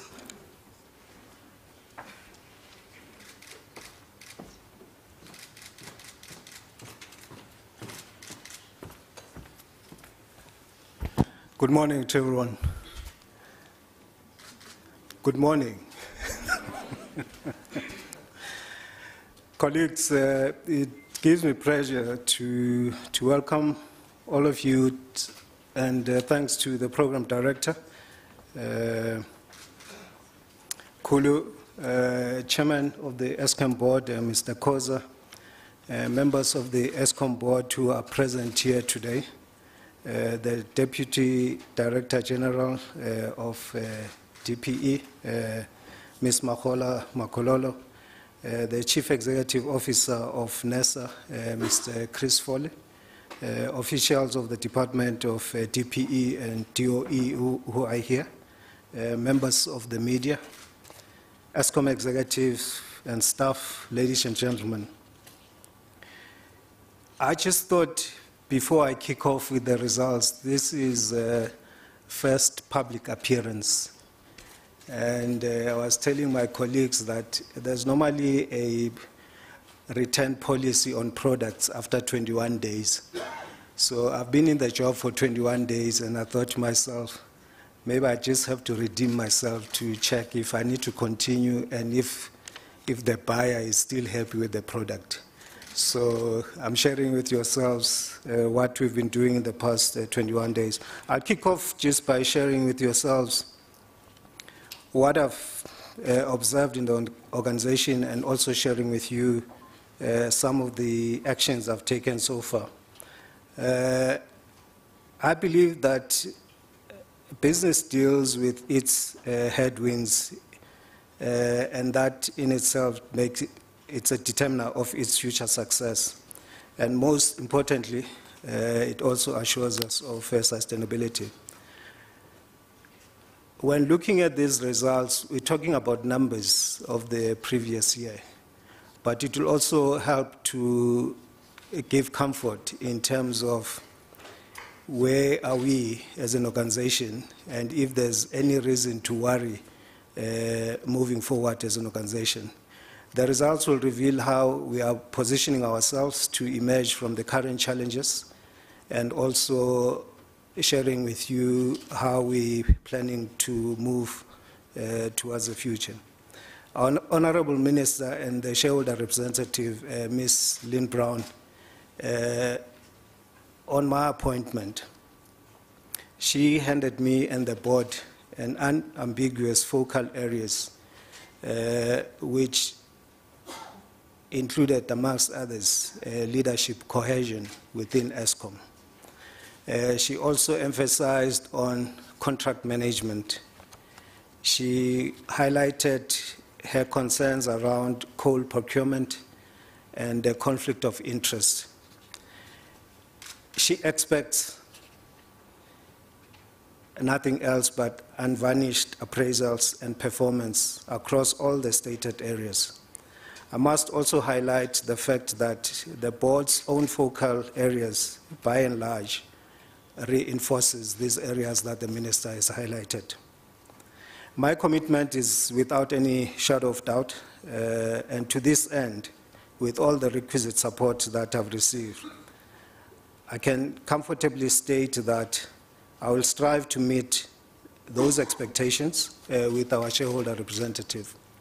In a few meetings that I've had with the team in the past 3 weeks, I've had no less than 5 executive committee meetings. And the request I've made to EXCO is that there'll be no decisions that will be taken outside the executive committee meetings, which means that whatever decision is taken, it will be a decision that is documented and we've applied our minds on it. There'll be no decisions that are taken in some corners or by individuals without having been debated and decided on by the executive committee. I have hammered on the areas that the minister has shared, that there'll be total focus on macro governance. This is now across Eskom operations. The issue around the declaration of interest, which links to governance and ethics, the conflict of interest, if not expressed, what are the consequences, the perceived corruption and other pertinent issues which we mean to improve and will also help in our overall performance. I have, in the 3 weeks, already engaged also with the guardians, the Eskom guardians. I've had 3 sessions from the 9 provinces, and I've expressed the same commitment, and I've also asked them as to what it is that they expect of us. And I will continue engaging with organized labor and continuing also to engage with organized business leaders. I have already spoken to quite a few of the organized labor leadership. We had the suppliers yesterday with us. This is also in sharing with them our expectation. Tomorrow I will be meeting with the electricity intensive user group. You may be asking yourself, why is he sharing all of these? It is my belief that unless I have a commitment within Eskom, there's no point in rushing out and raising all sorts of expectations when I've got a limping staff force. And that came as a result of a number of issues. We had almost a month without CEO. That didn't mean that the business wasn't running. However, it does raise a lot of uncertainties and a lot of questions. And it is for me to reassure them of the commitments that this organization has, not only to Eskom, but to the country as a whole. Now, for me to be able to build that confidence within and externally, I will continue to pursue aggressively the 5 priority initiatives which are in our corporate plan. And these relate to growing the local sales by 2.1% and looking at 8% for the cross-border sales. We're looking at optimizing the CAPEX by 65 billion rands. We're looking at using technology to start chasing the savings, and the target that we have is 14.1 billion. We're also looking at reducing our primary energy expenses by 53 billion. And lastly, it is our ambition as well to release about 105 billion in government guarantees. And that will also start ensuring that we focus on the sustainability of this business. I just thought I'll share with you upfront where my head is and what I have been focusing on in the last 3 years. And all of this I'll be able to do if I also get enough headroom in carrying out what I've been tasked to do. If you may allow me, I'll present to you our integrated results, and I hope that I have managed to give you a sense of where I've been in the past 21 days and where I'm planning to be to carry out my duties.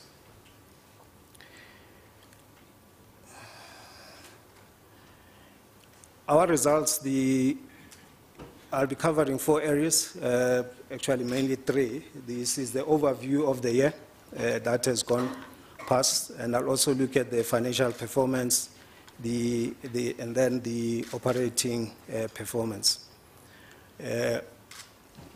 In terms of the progress on the turnaround plan as of last year, we have managed to continue to produce positive results. There's continued improvement in the generation performance. The new build program is delivering to plan. The financial profitability and liquidity has been restored.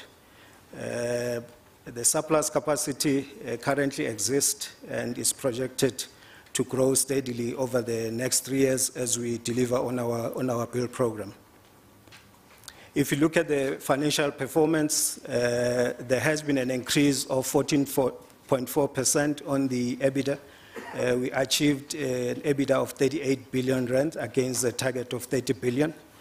The revenue increased by 7.9% to 177 billion. The own generation cost decreased by 8.5% to 60 billion, with total primary energy cost down by 2.3%.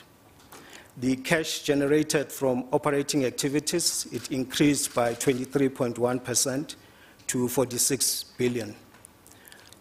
On cost savings, we achieved 20 billion against a target of 17 billion.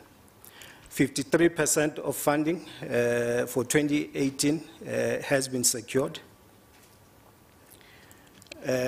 Looking into the operational performance, the generation plant performance has improved significantly last year from 71.1% to 77.3%. The Medupi Unit 5 was synchronized, achieving a commercial operation on the 3rd of April, giving us about 794 megawatt installed capacity. Medupi Unit 4 was synchronized end of May in this year. Kusile Unit 1 was also synchronized to the grid last year, the 26th of December, achieving a full load of 800 megawatts by the end of March this year. All the Ngula units are in commercial operation, adding about 1,332 megawatts in terms of installed capacity. We've managed to construct about 585 kilometers of lines, which then also helped to us commissioning 2,300 MVA transformers. We also managed to complete the 665 kV network to the Western Cape. Just continuing with the key highlights, focusing on the socio-economic performance, the chairman has already highlighted that over 200,000 households were electrified last year, which also allowed for 90% of the universal access in the country. We procured from the BBBE compliant suppliers 98%, which was an improvement from the previous year of 82%. We spent with black-owned suppliers 41%, improving from 34% that was achieved the previous year. The local content contracted from the new build program was 86%. Procurement from black women-owned suppliers improved from 12% to 15%.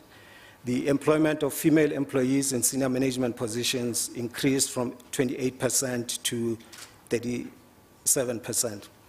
Moving into the financial performance, as you can see that we managed to achieve and exceed on all the KPIs that were targeted. I've already highlighted earlier on that we have improved on the revenue by 7.9%. The EBITDA, we achieved 38 billion, which was a 14.4% improvement. Cash from operations, 46 billion rand, 23% up from previous years. And own primary energy cost was reduced by 5.6 billion. When you look at the key financial ratios, as you can see that there's been also a significant improvement. When looking at the income statement, I've covered most of the areas. In terms of overall electricity sales, we saw an improvement on the on the cross-border sales, a growth of 12.1%. This was due to the drought in our neighboring countries and being able to supply them because of the surplus capacity. We also saw an increase in the commercial sector of about 1.9%. However, we saw a decline in the industrial sector of 3.7%, and this was also due to some of the ferrochrome industries either shutting down or delaying some of their productions. The agricultural sector, we saw a decline of 5.7%, and again, with the drought, we found that farmers were not pumping as much as they normally do, and again, that then impacted on the use of electricity in that sector. Overall, electricity sales volumes declined by 0.2%, with local sales declining by 1%. If you look at the primary energy costs, when you analyze them, we realize a 2.3% decrease from 2016. But you can see the positive contribution there being the less utilization of the diesel for the open cycle gas turbines. A figure of 8.4 billion that we used to spend, we spent almost 340 million last year. Our generation cost decreased by 8.5% from 66 billion to 60 billion. If you look at the renewable IPP cost, there was an increase of 35%, and this was at an average cost of 2,090 per megawatt hour. In terms of our financial position, I'll focus on the debt, securities, and borrowings. That is a huge number that I would like to draw attention to, which is about 355 billion. On the area debt and debtors aging, we continue to have a challenge, and last year the area debt by the municipalities, including interest, it increased from 6 billion to 9.4 billion. We had payment arrangements that were signed with 60 municipalities, 20 of them fully honoring the payment arrangements and 11 partially honoring them. During the year, we connected about 15,000 split meters that were installed in Soweto and Kagiso, and 13,000 of those were converted to prepaid meters. We had smart meters that were installed in Midrand and Sandton. This is a program that we term SMS, which is Soweto, Midrand, and Sandton, where we're installing smart meters, and 14,000 of those were converted to prepaid meters. In terms of funding for this financial year, 53% of funding was secured. Just moving into operating performance, there has been an improved generation operating performance. If you look at our EAF, it improved to 77.3% from 71.1% the previous year. The unplanned breakdowns reduced from 14.9% in 2016 to 9.9% in 2017. Both Quebec units set performance records. We reduced, as mentioned earlier on, the reliance on the OCGTs with a total of 340 million spent on diesel compared to the 8.7 billion that was spent in 2016.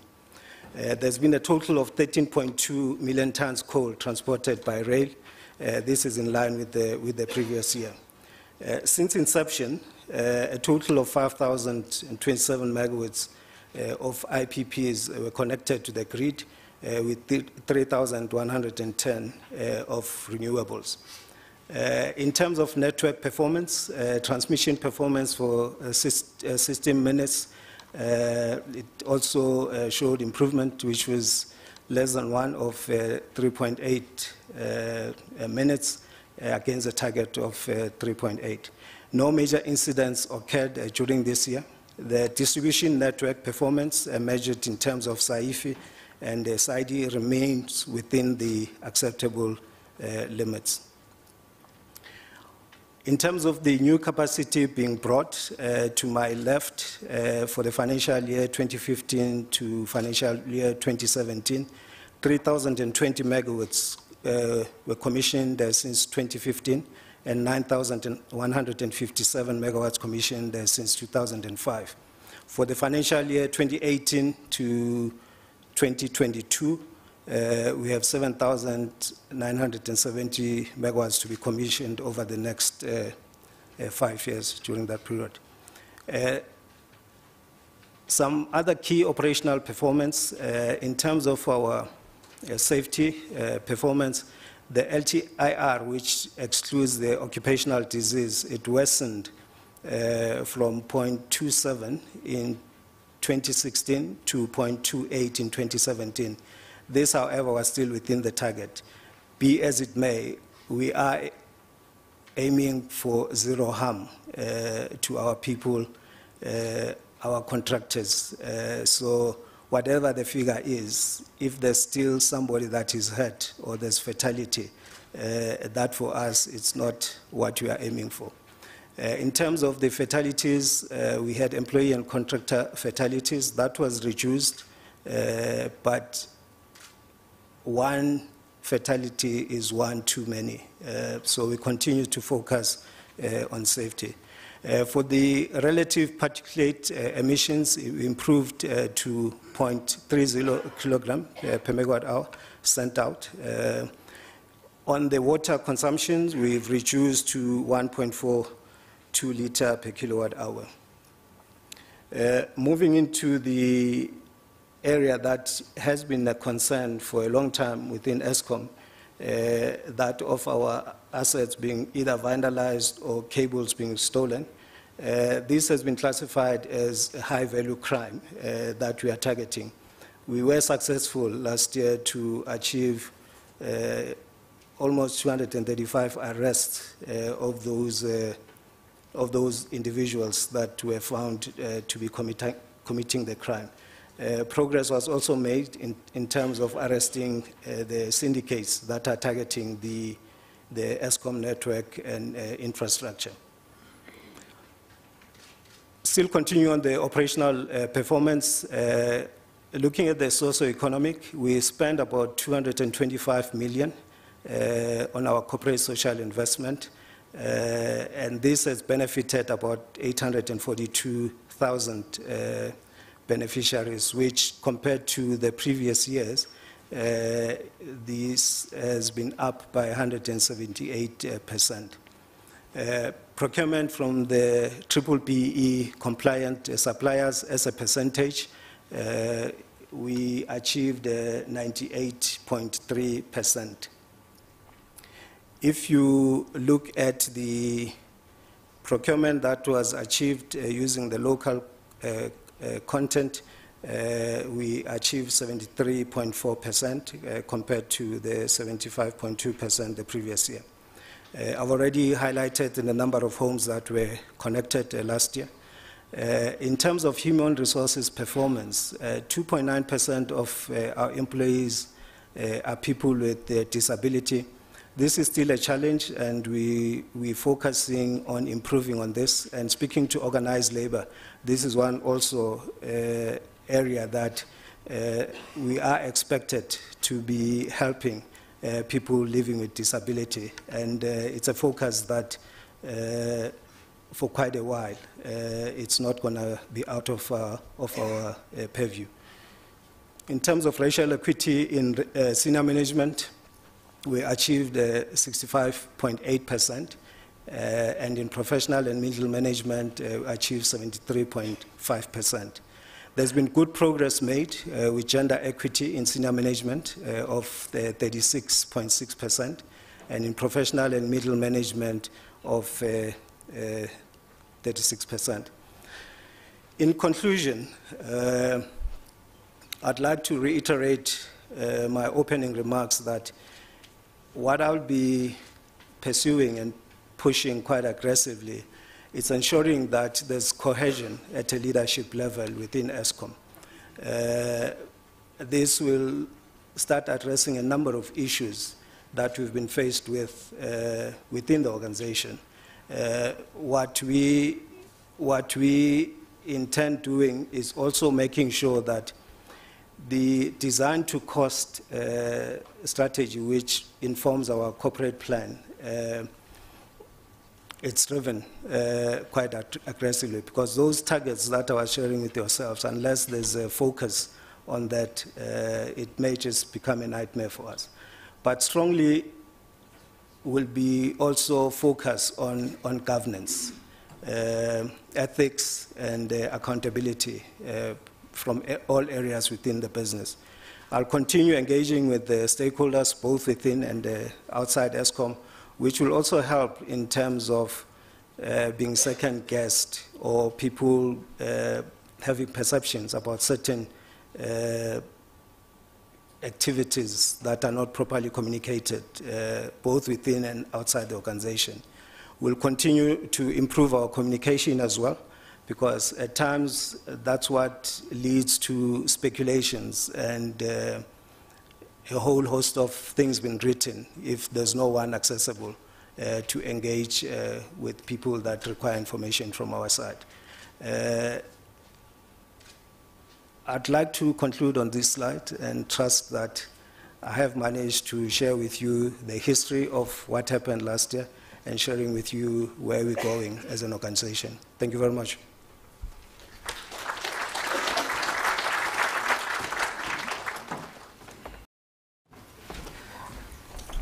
Thank you so much, Mr. Ladla. We are now into the time, I'm sure, that all of us were waiting for, where you just need maybe to clarify issues, or maybe if you have pressing questions, then you have the opportunity to ask the panel. Not only do we have the executives here, we also have some of the board members who will be able to answer your questions. So the way we're going to do it is the normal process. You identify yourself and the organization you represent. And if possible, at least for this round, just limit your questions to 2. We'll have another round where you are able to ask more questions. I'm going to start on my left. I'll start with Justin. And then I'll gravitate to the right. I'm going to start right here at the front. I note you, Ted. We'll come back to you. We'll take Carol. And